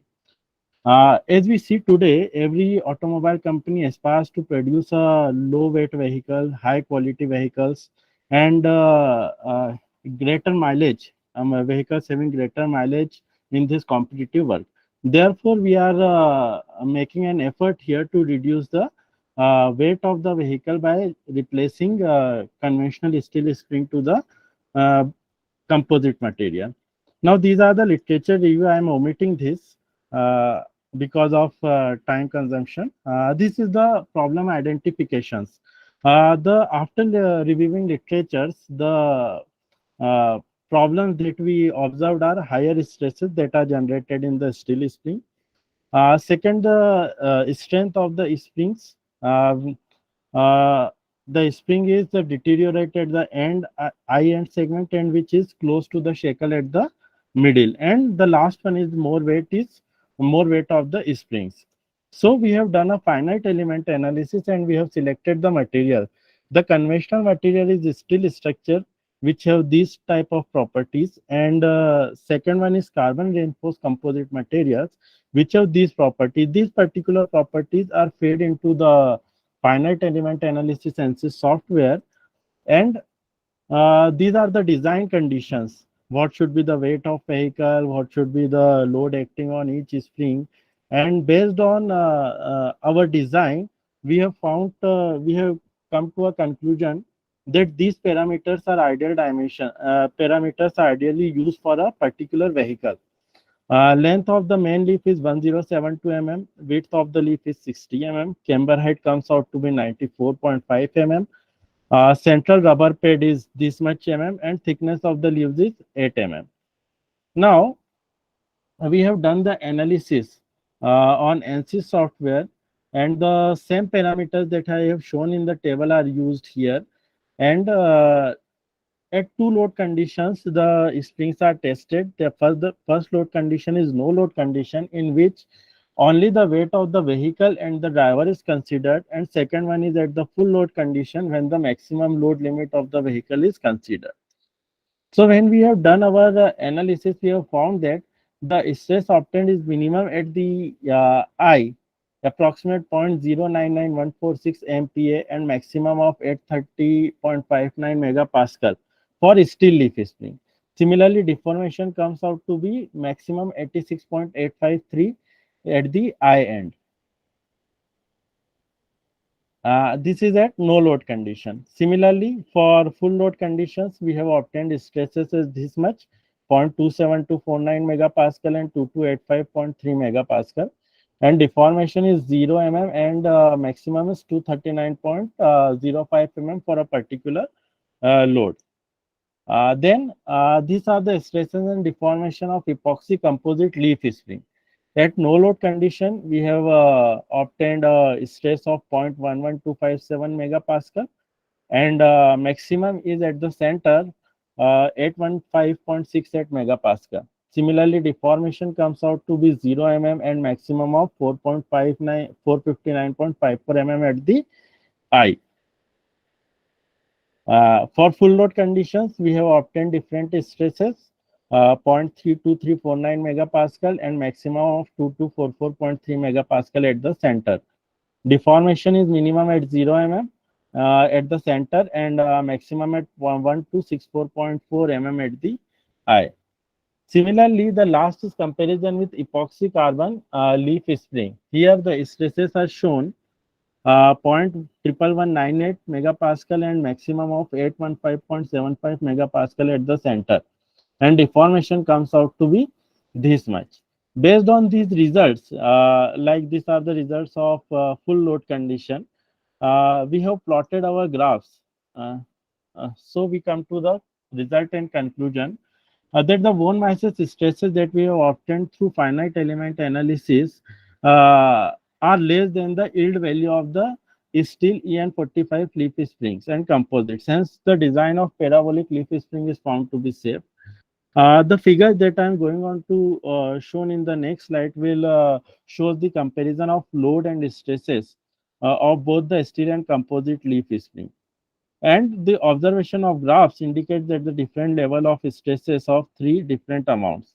So this is the first graph. It is plotted between our steel and carbon epoxy, no load condition and full load conditions. So as you see, the load versus stress graph, steel and carbon epoxy have almost same strength.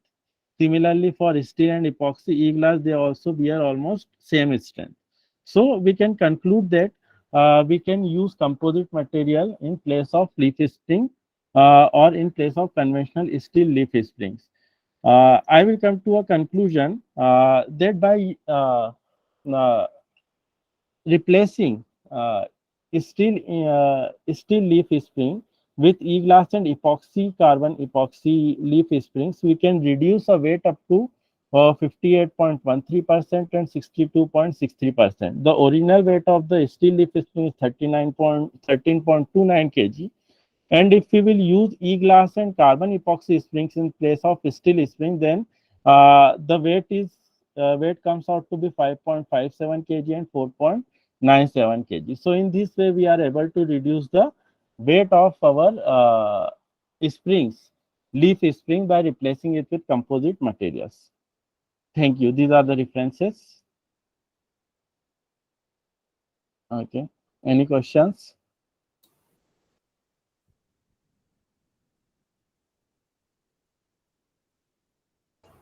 Hello. I believe not, sir. So thank you. Okay, thank you. Next, do we have Dr. Kumar Gaurav Jain? Yes, ma'am, I am here. Okay, Okay, sir, you can present. good afternoon to everyone. Today my topic of presentation is technological aspects in chemistry education. So before we start this, today, as we all know, this is the word of technology. So technology is the application of the knowledge to reach practical goals in the specific, and reproducible way. And technology is the collection of data and techniques developed over time for a specific purpose. In chemistry, through the materials, processes, and packaging, technology is used to fabricate the devices and various. We can also include the various spectrochemical analysis helps in structural determination of novel compounds, and also we come into the technology in the chemistry education. It is very important to know how we can use the technology, and especially which type of technology. So chemistry education is the study of teaching learning chemistry. Chemistry is the subdiscipline of science that deals with the study of matter and the substances that constitute it. Technology in chemistry education means the use of information and communication technology, as we all know about the ICT, in teaching learning processes. Now, the question is, what is ICT and its importance, whatever the roles we are talking. So ICT is an umbrella term that includes all technologies for the manipulation and communication of information. ICT in education is the mode of education that use information and communication technology to support, enhance, and optimize the delivery of information. ICT enhance learning experience and provide new capacities of learning. ICT helps in facilitating the training to the teachers and students in teaching learning process. ICT minimize the cost and time associated with information delivery. ICT enhance the quality efficiency of service delivery. So these are the importance. Basically, the role of ICT in chemistry, the LMS, learning management system, and interactive communications platforms that can be applied to any field, and modes that are more specific to chemistry and that offer unique contribution to the field of chemistry education. These includes visualization of molecular structures, sophisticated computations that helps explore chemical phenomena, and the means to store, retrieve, and manipulate data for both simple as well as larger scale analysis. So as we are talking about the 5 modes of ICT into chemistry teaching, that is very important to know. So the learning management system, interactive communications, visualization, computation, and databases. Out of these 5 modes of teaching in ICT, there are 2 modes. In the beginning, they are the general technological tools and visualization, computation, databases which generally used in the chemistry education, and it is very important and very interesting and very creative, very innovative. Learning management system, basically such as Moodles, in which technology provide the infrastructure for delivering the course materials and communicating with the students. Examples: Moodles, Loop, Open, Totara, Learn, Canvas, like that. These are the part of learning management system. But as we are talking about more specific on the chemistry education, so we are talking about the tools, visualization tools. These are very important, especially for the student and also for the teachers and for researchers and other communities also, for presenting molecular structures and creating interactive simulations of chemical processes, virtual laboratories. For example, there are various approaches used to that make interactive molecules available to students via a web browser. These includes Rasmol, a helper application, the Chemscape, the Kime browser, and the Zomol Java applet. So chemical databases of compounds, their properties and reactivity on the one hand, and professional uh, dictionaries and encyclopedias on the other hand. Example, there are so many examples to include it. NNDC chart of nuclides, ChemSpider, PubChem, Web, CSD, etc.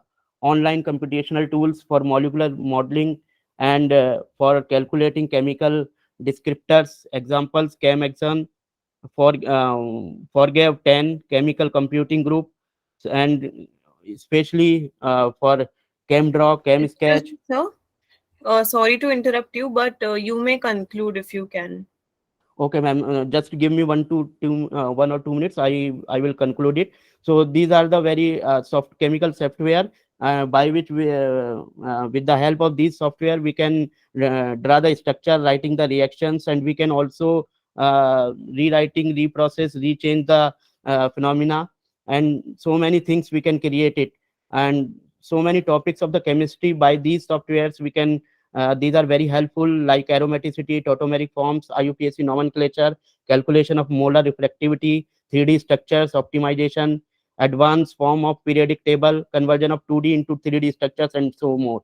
So my conclusion of the presentation is, in chemistry education, ICT can provide solutions to many of the problems affecting chemistry education, and thus help enhance the quality of chemistry education in chemistry. So the traditional chalk and talk method could not help out to solve the problem of learner, and hence the need of ICT as a tool can enhance the knowledge as well as learning experience. ICT increases teacher efficiency and can reduce teachers' time spent performing administrative tasks. Thank you very much for listening me carefully. Thank you, sir. Next, do we have Indu Dhiman? Then do we have Baba Saheb Patil?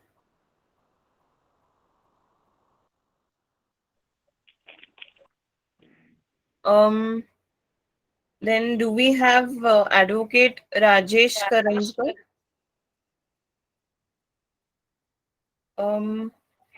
Then do we have Raviz Ahmed? Yes, ma'am. Rais Yes, sir. Ahmed here. Hello.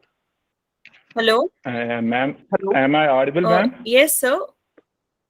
I'm there. I want to present paper. So your name, please. Baba Saheb Patil. Just you call. Okay, sir. Rais, Yes. sir, if you don't mind, you can present after Baba Saheb, sir. Okay, ma'am. Okay. Thank you. Okay. Thank you. Thank you, ma'am.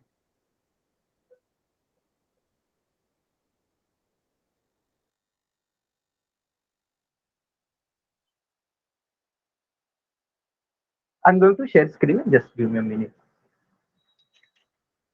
Sure, sir.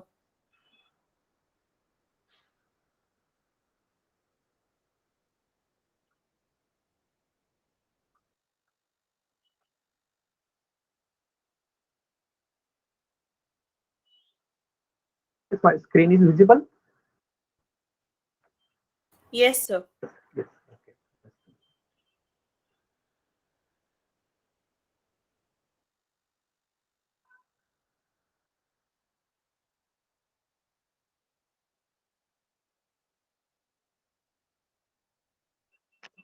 Good afternoon, everyone. Myself, Mr. Baba Saheb Patil, and my title of presentation for today's conference is E-Governance Using Cloud Technology in India, Vision and Challenges. So, agenda for that presentation is, so what is e-governance? 9 pillars of digital India, cloud-based e-governance, cloud vision for e-governance, potentials of cloud in e-governance, and some of the applications of e-governance like GEM, DigiLocker, GI, and some key trends which are used nowadays by government of India. So e-governance is a process of reform in the way government works, share information, engage citizens with delivering various services to the stakeholders of the government.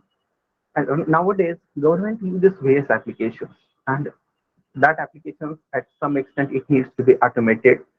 And for that, spending on the IT would increase the productivity of government, and simultaneously it will be very much beneficial for the citizens. And also it helps to make a decision making and policy enforcement for the government. And nowadays, internet has changed our lives in terms of the way we work, learn, and interact. And at the same time, we have noticed that Government is also proactive and planning a new way of interacting, improving services, optimizing processes, and also increasing the IT spend. And for that, cloud computing may play a significant role for lead to cost saving also. So, the government of India have a digital India, and there are 9 pillars of digital India. That is, that 9 pillars includes broadband with concern of roti, kapada, or makan. Now it is very much needful about the broadband. So broadband highway, public internet for the accessing programs.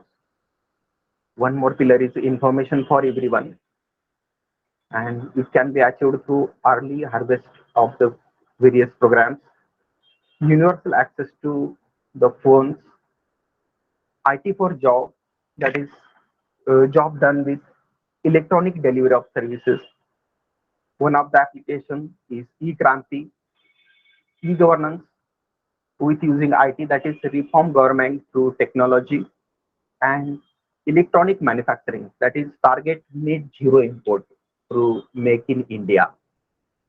So cloud-based architecture can benefit for government for reducing duplicate efforts, increasing utilization of resources, go green, and one of the feature is pay as you use service model. That is one of the important aspect of cloud technology. So we'll throw some lights on India's cloud service potential. The figure indicates that is the Indian public cloud service market is expected to touch 13.5 billion by 2060 from 4.6 billion in the 2021. End user spending on the public cloud will total 7.5 billion in 2022, growing 29.3% from 2021. This is according to Gartner survey. And India is projected to face the shortage of 14 to 19 lakh technical professionals by 2026. And this is according to report of NASCOM Genome study. So this is the Indian cloud service potential. Due to shortage of time, just we are going through some important aspect of my presentation. So India cloud end user spending grows by 35% in 2021. This is also according to the Gartner survey. That figure indicates some potential of cloud in e-governance used by Government of India. And these are some of the applications like Swachh Bharat Mission, e-hospital, National Scholarship Program, MyGovi, e-transport.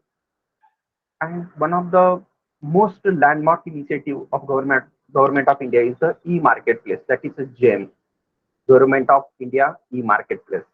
And today, with this application, here about 50,000 plus buyer organizations are there on that GEM, listing of over 6 lakh plus products which are available, and 80,000 services which are provided by that GEM application of Government of India.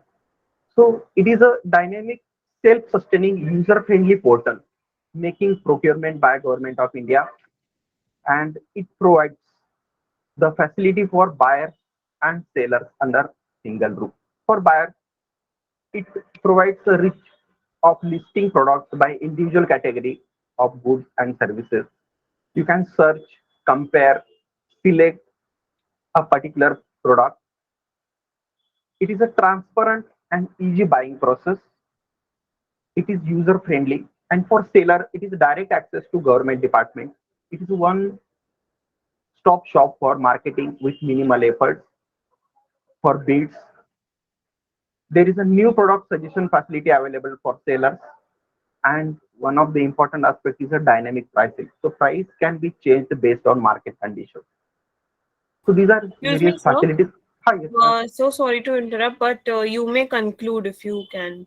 Okay, just give me a few seconds, 30 seconds, I will conclude. So this is one of the application, DigiLocker.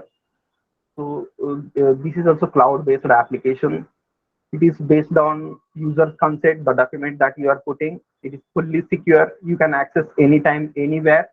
And this is the procedure to make a DigiLocker. This is one of the key initiative, that is GI Cloud.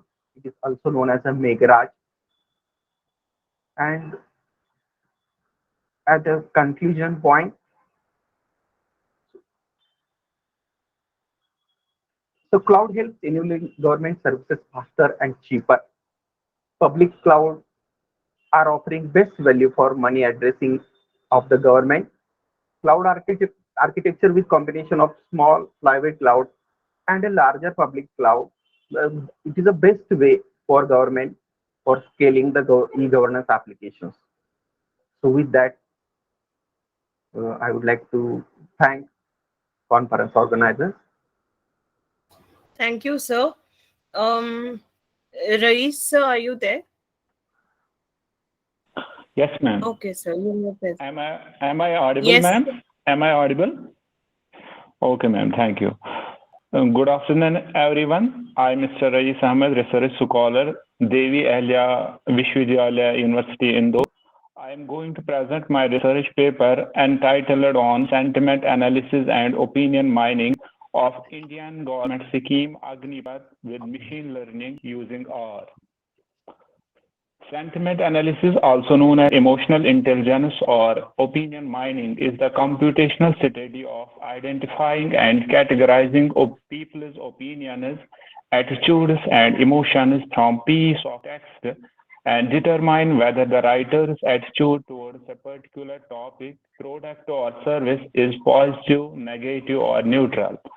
The social media, whether it may be Facebook, Twitter, blogs, forums, e-commerce websites, and so on, encourages people to share their opinion, emotions, and feelings publicly. Today, these internet sites are very popular, and this resulted in huge accumulation of such opinions. People's opinions and experience are very valuable information in decision-making process of any business. But to get benefit from these opinions and experience, the accumulated content should be extracted and analyzed properly. This extracted and analyzed sentiments or opinion are useful for consumer as well as manufacturers, as consumers can get a chance to evaluate others' opinion and experience related to some product or services before purchasing them. Similarly, the manufacturers can take these opinions as feedback from the consumers, and thereby they can improve the quality of their product. Such data is also very useful for decision makers or policy makers of the country, since it is impossible for the policy makers to interact with the mass and collect their opinions effectively. It is true via these media, people can express their desires, problems, emotions, and feelings, and the experts can make use of this data by properly extracting and analyzing it. Indian Agnipath scheme was the subject of the case study. Using machine learning with R, analysis was carried out one of the most well-known social networking site, Twitter. The primary data was gathered via Twitter API. The data set for the study's experiment was gathered from Twitter, the 2EP library, and a developer account are used to extract the tweets for this purpose. Several different keywords and hashtags such as Agnipath, etc. are used to search the relevant tweets. The collective tweets are posted by Twitter users 26th of July 2022. In this study, we retrieved 53,946 tweets and used polarity classification and to classify them and categorize them into positive, negative, and neutral using lexicon-based sentiment analysis technique. Using emotion lexicon-based technique, we can categorize the opinion into 8 categories: anger, anticipation, disgust, fear, joy, sadness, surprise, and trust. The result showed that the polarity-based method classified 36.3% of tweets as positive, 10.2% as negative, and 53.5% as neutral.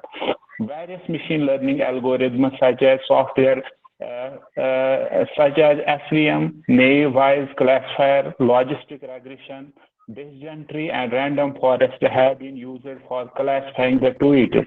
After performing performing classification, the results showed that logistic regression gives excellent results as compared to other machine learning algorithms by having 91% accuracy, precision 98%, recall 91%, and F1 score 94%. Thank you everyone. Thank you, Anaya ma'am. Thank you so much, sir. Okay, ma'am. Next, do we have Advocate Renuka Talokar? Yes. Am I audible, Ananya?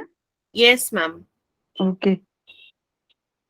Myself, Advocate Renuka Tadokar, and I am pursuing PhD under the guidance of Dr. Varsha Nitin Deshmukh. And my topic is cross-border insolvency, laws in India, and need for the adoption of unisectoral model law. Cross-border insolvency is one of the current problems faced by the India. In order to attain the trust of foreign investors, there is a need of proper procedure established by the legislature in accordance to the cross-border insolvency. India is one of the fast developing nations in various fields. It has taken many steps in various fields to develop as a nation, whereas there has been many foreign nations supporting the India by investing in India. As a nation, India has to protect the investment of the foreign investor. But looking at the risk aspect of cross-border insolvency, there has been limited laws dealing with it. The present laws related to the cross-border insolvencies are Section 234 and 235 of Insolvency and Bankruptcy Code 2016. It empowers the central government to enter into the bilateral agreement with other countries to resolve the situation about cross-border insolvency. Further, a letter of request can be issued to the court in a country where an agreement has been entered. It shall specify one can deal with the assets situated in that country. The agreement under the IBC will apply both when proceeding in India would require recognition, assistance, etc. abroad and vice versa. The CPC and the English common law principle in India will applicable for recognizing the foreign proceedings. Similarly, for Indian proceeding to be recognized abroad, the procedure rule of that foreign jurisdiction will be applicable. But there are certain defects and inconsistencies in the present legislation, and thereby the country is in this stage to adopt the unisectoral model law on cross-border insolvency by introducing a bill for it and adding it as a new chapter to the IBC. Then, what are the significant aspects of the unisectoral model law? There are three main economic benefits of the unisectoral model law. That is the faster exchange of necessary information between the countries. Then second one, assistance and the cooperation in preserving the organization's assets leading to the successful reorganization. Then third one is efficient credit recovery mechanism. Then reason why India adopt the unisectoral model law on cross-border insolvency. So there are so many reasons. First one is it would help in achieving the satisfactory degree of harmonization, uniformity, and certainty of interpretation. Then it would help in speedy and clear process for resolution of cross-border insolvency cases. Then this would increase the ease of recovering foreign assets by Indian administration from the foreign jurisdiction. And fourth one, the foreign administrators and the directors would have the direct access to the court and other admissible authorities. Last one, it would help in the uniformity and consistency of the administration of cross-border insolvency. Then, why India not adopt the model, still now adopting the model law on the cross-border insolvency? So there are three reasons. There can be a chances of conflict in the domestic legislation if the model law is adopted in India. Then there can be a risk about the arguments about the legislative intention and conflicts of the law. Then before adopting the model law in Indian legislation, there should be an appropriate law on the cross-border insolvency. There are so many countries which recommended for the adoption of the unisectoral model law, but till now there is no step towards it. And the last part, that is my conclusion. As per my knowledge, I think that in India, this concept needs a proper legal framework. It can be seen very clearly that there is a need of proper framework of cross-border insolvency in India. When we look at the present situation of Make in India movement, where we are inviting foreign nations to invest here to motivate the investors, India should adopt the flexible laws like a unisectoral model law. Thank you. Thank you, everyone. Thank you so much, ma'am. Next, do we have Kabita Vaikom, ma'am? Okay. Lastly, do we have Malika Adhikari or Dr. Mahesh Singh? Hello. Yes. Yes, ma'am. This is Hatnai Singh Thobu. I'm going to Yes. present on behalf of Kabita and myself. Okay. Okay. No problem, ma'am. Okay, ma'am. Very good afternoon to everyone present here today. Today, my topic will be a comparative study on anxiety level among undergraduate and postgraduate female students of Manipur. So here, we all know that anxiety is a uniquely commonplace experience that everyone experiences from time to time, and it is one of the most common problems faced by the college students. It may be due to such pressures of wanting to do well in college or exposure to a new environment or being away from home. So it is an emotional state represented by a feeling of dread, apprehension, or fear. And according to Medicine Encyclopedia, anxiety is referred to as a subjective feeling of apprehension and heightened physiological tension. And another definition given by psychoanalysis theory that anxiety is an unpleasant effect in which the individual experiences feeling of danger whose cause is unconscious. So for that, the purpose of the study was to compare the anxiety level among undergraduate and postgraduate female students of Manipur. And the hypothesis is it was hypothesized that there may be no significant difference in anxiety of female postgraduate and undergraduate students of Manipur. And the limitations are this study was limited to 30 undergraduate female and another 30 postgraduate female students of Manipur. Their age was ranging from 21 to 25 years, and the questionnaire was used, which is proposed by C.D. Spellberger. And I have the result after the study, the investigation. I have the result, and the result revealed that the mean score of anxiety of undergraduate and postgraduate female students are, according to the mean result, is the mean score is 96.5333 and 94.60000 with standard deviation 20.66770 and 23.12873 respectively. So the t value came out from the above two group is 0.341. So I will share the screen.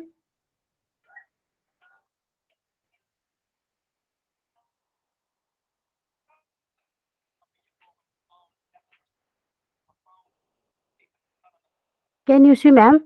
Is it visible? Not yet, ma'am. Okay.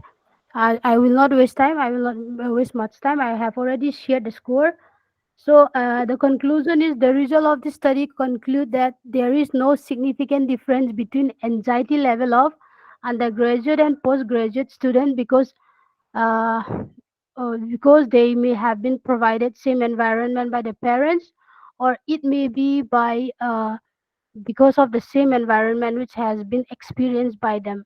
So by comparing mean score, undergraduate students have more mean score reveal that students came from senior secondary school have anxiety, but level goes down in postgraduate as they are adult. The result shows that education level, age, environment, and area affect the anxiety level among college students. Thank you. Thank you so much, ma'am. Welcome. Okay. With this, we I think come to the end of the session. Um, I would now request my associate Mukul to finally deliver the vote of thanks.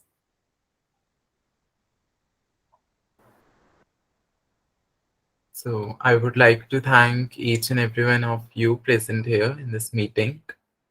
Like I will first of all thank the Almighty for giving us the capability and the competency to organize such a conference, international conference. And I would like to thank the team of Bharati Vidyapeeth New Law College and the Social Science Management and Welfare Association, Jabalpur, who collaborated with the college and organized such a international conference. We can hear such esteemed guest speakers and all. Then I would like to thank Professor and Dr. Devendra Vishwakarma sir, the man behind the international conference, the 2-day conference. He's been working hard. And then Dr. Ujjwala Bindale ma'am, she has been the consistent support for the law artisan cell. And then I would like to thank Professor Rashmi Dubey. She has, under whose guidance, we would not have conducted such a international conference, and it would not have went so smoothly under. So I would like to thank her, and I would like to thank my colleague, Miss Anaya Mapari. Despite her ill health, she has been consistently working hard, and thank you so much. And last but not the least, I would thank the audience for being such patient listeners, the panelists who has spoken such valuable content, day one and day two both. So thank you so much, everyone, once again. Thank you. Thanks to you, Mukul, as well, for your consistent support and a wonderful presentation. Thanks to both of you, Anaya as well as Mukul. Thank you so much. Thank you, ma'am.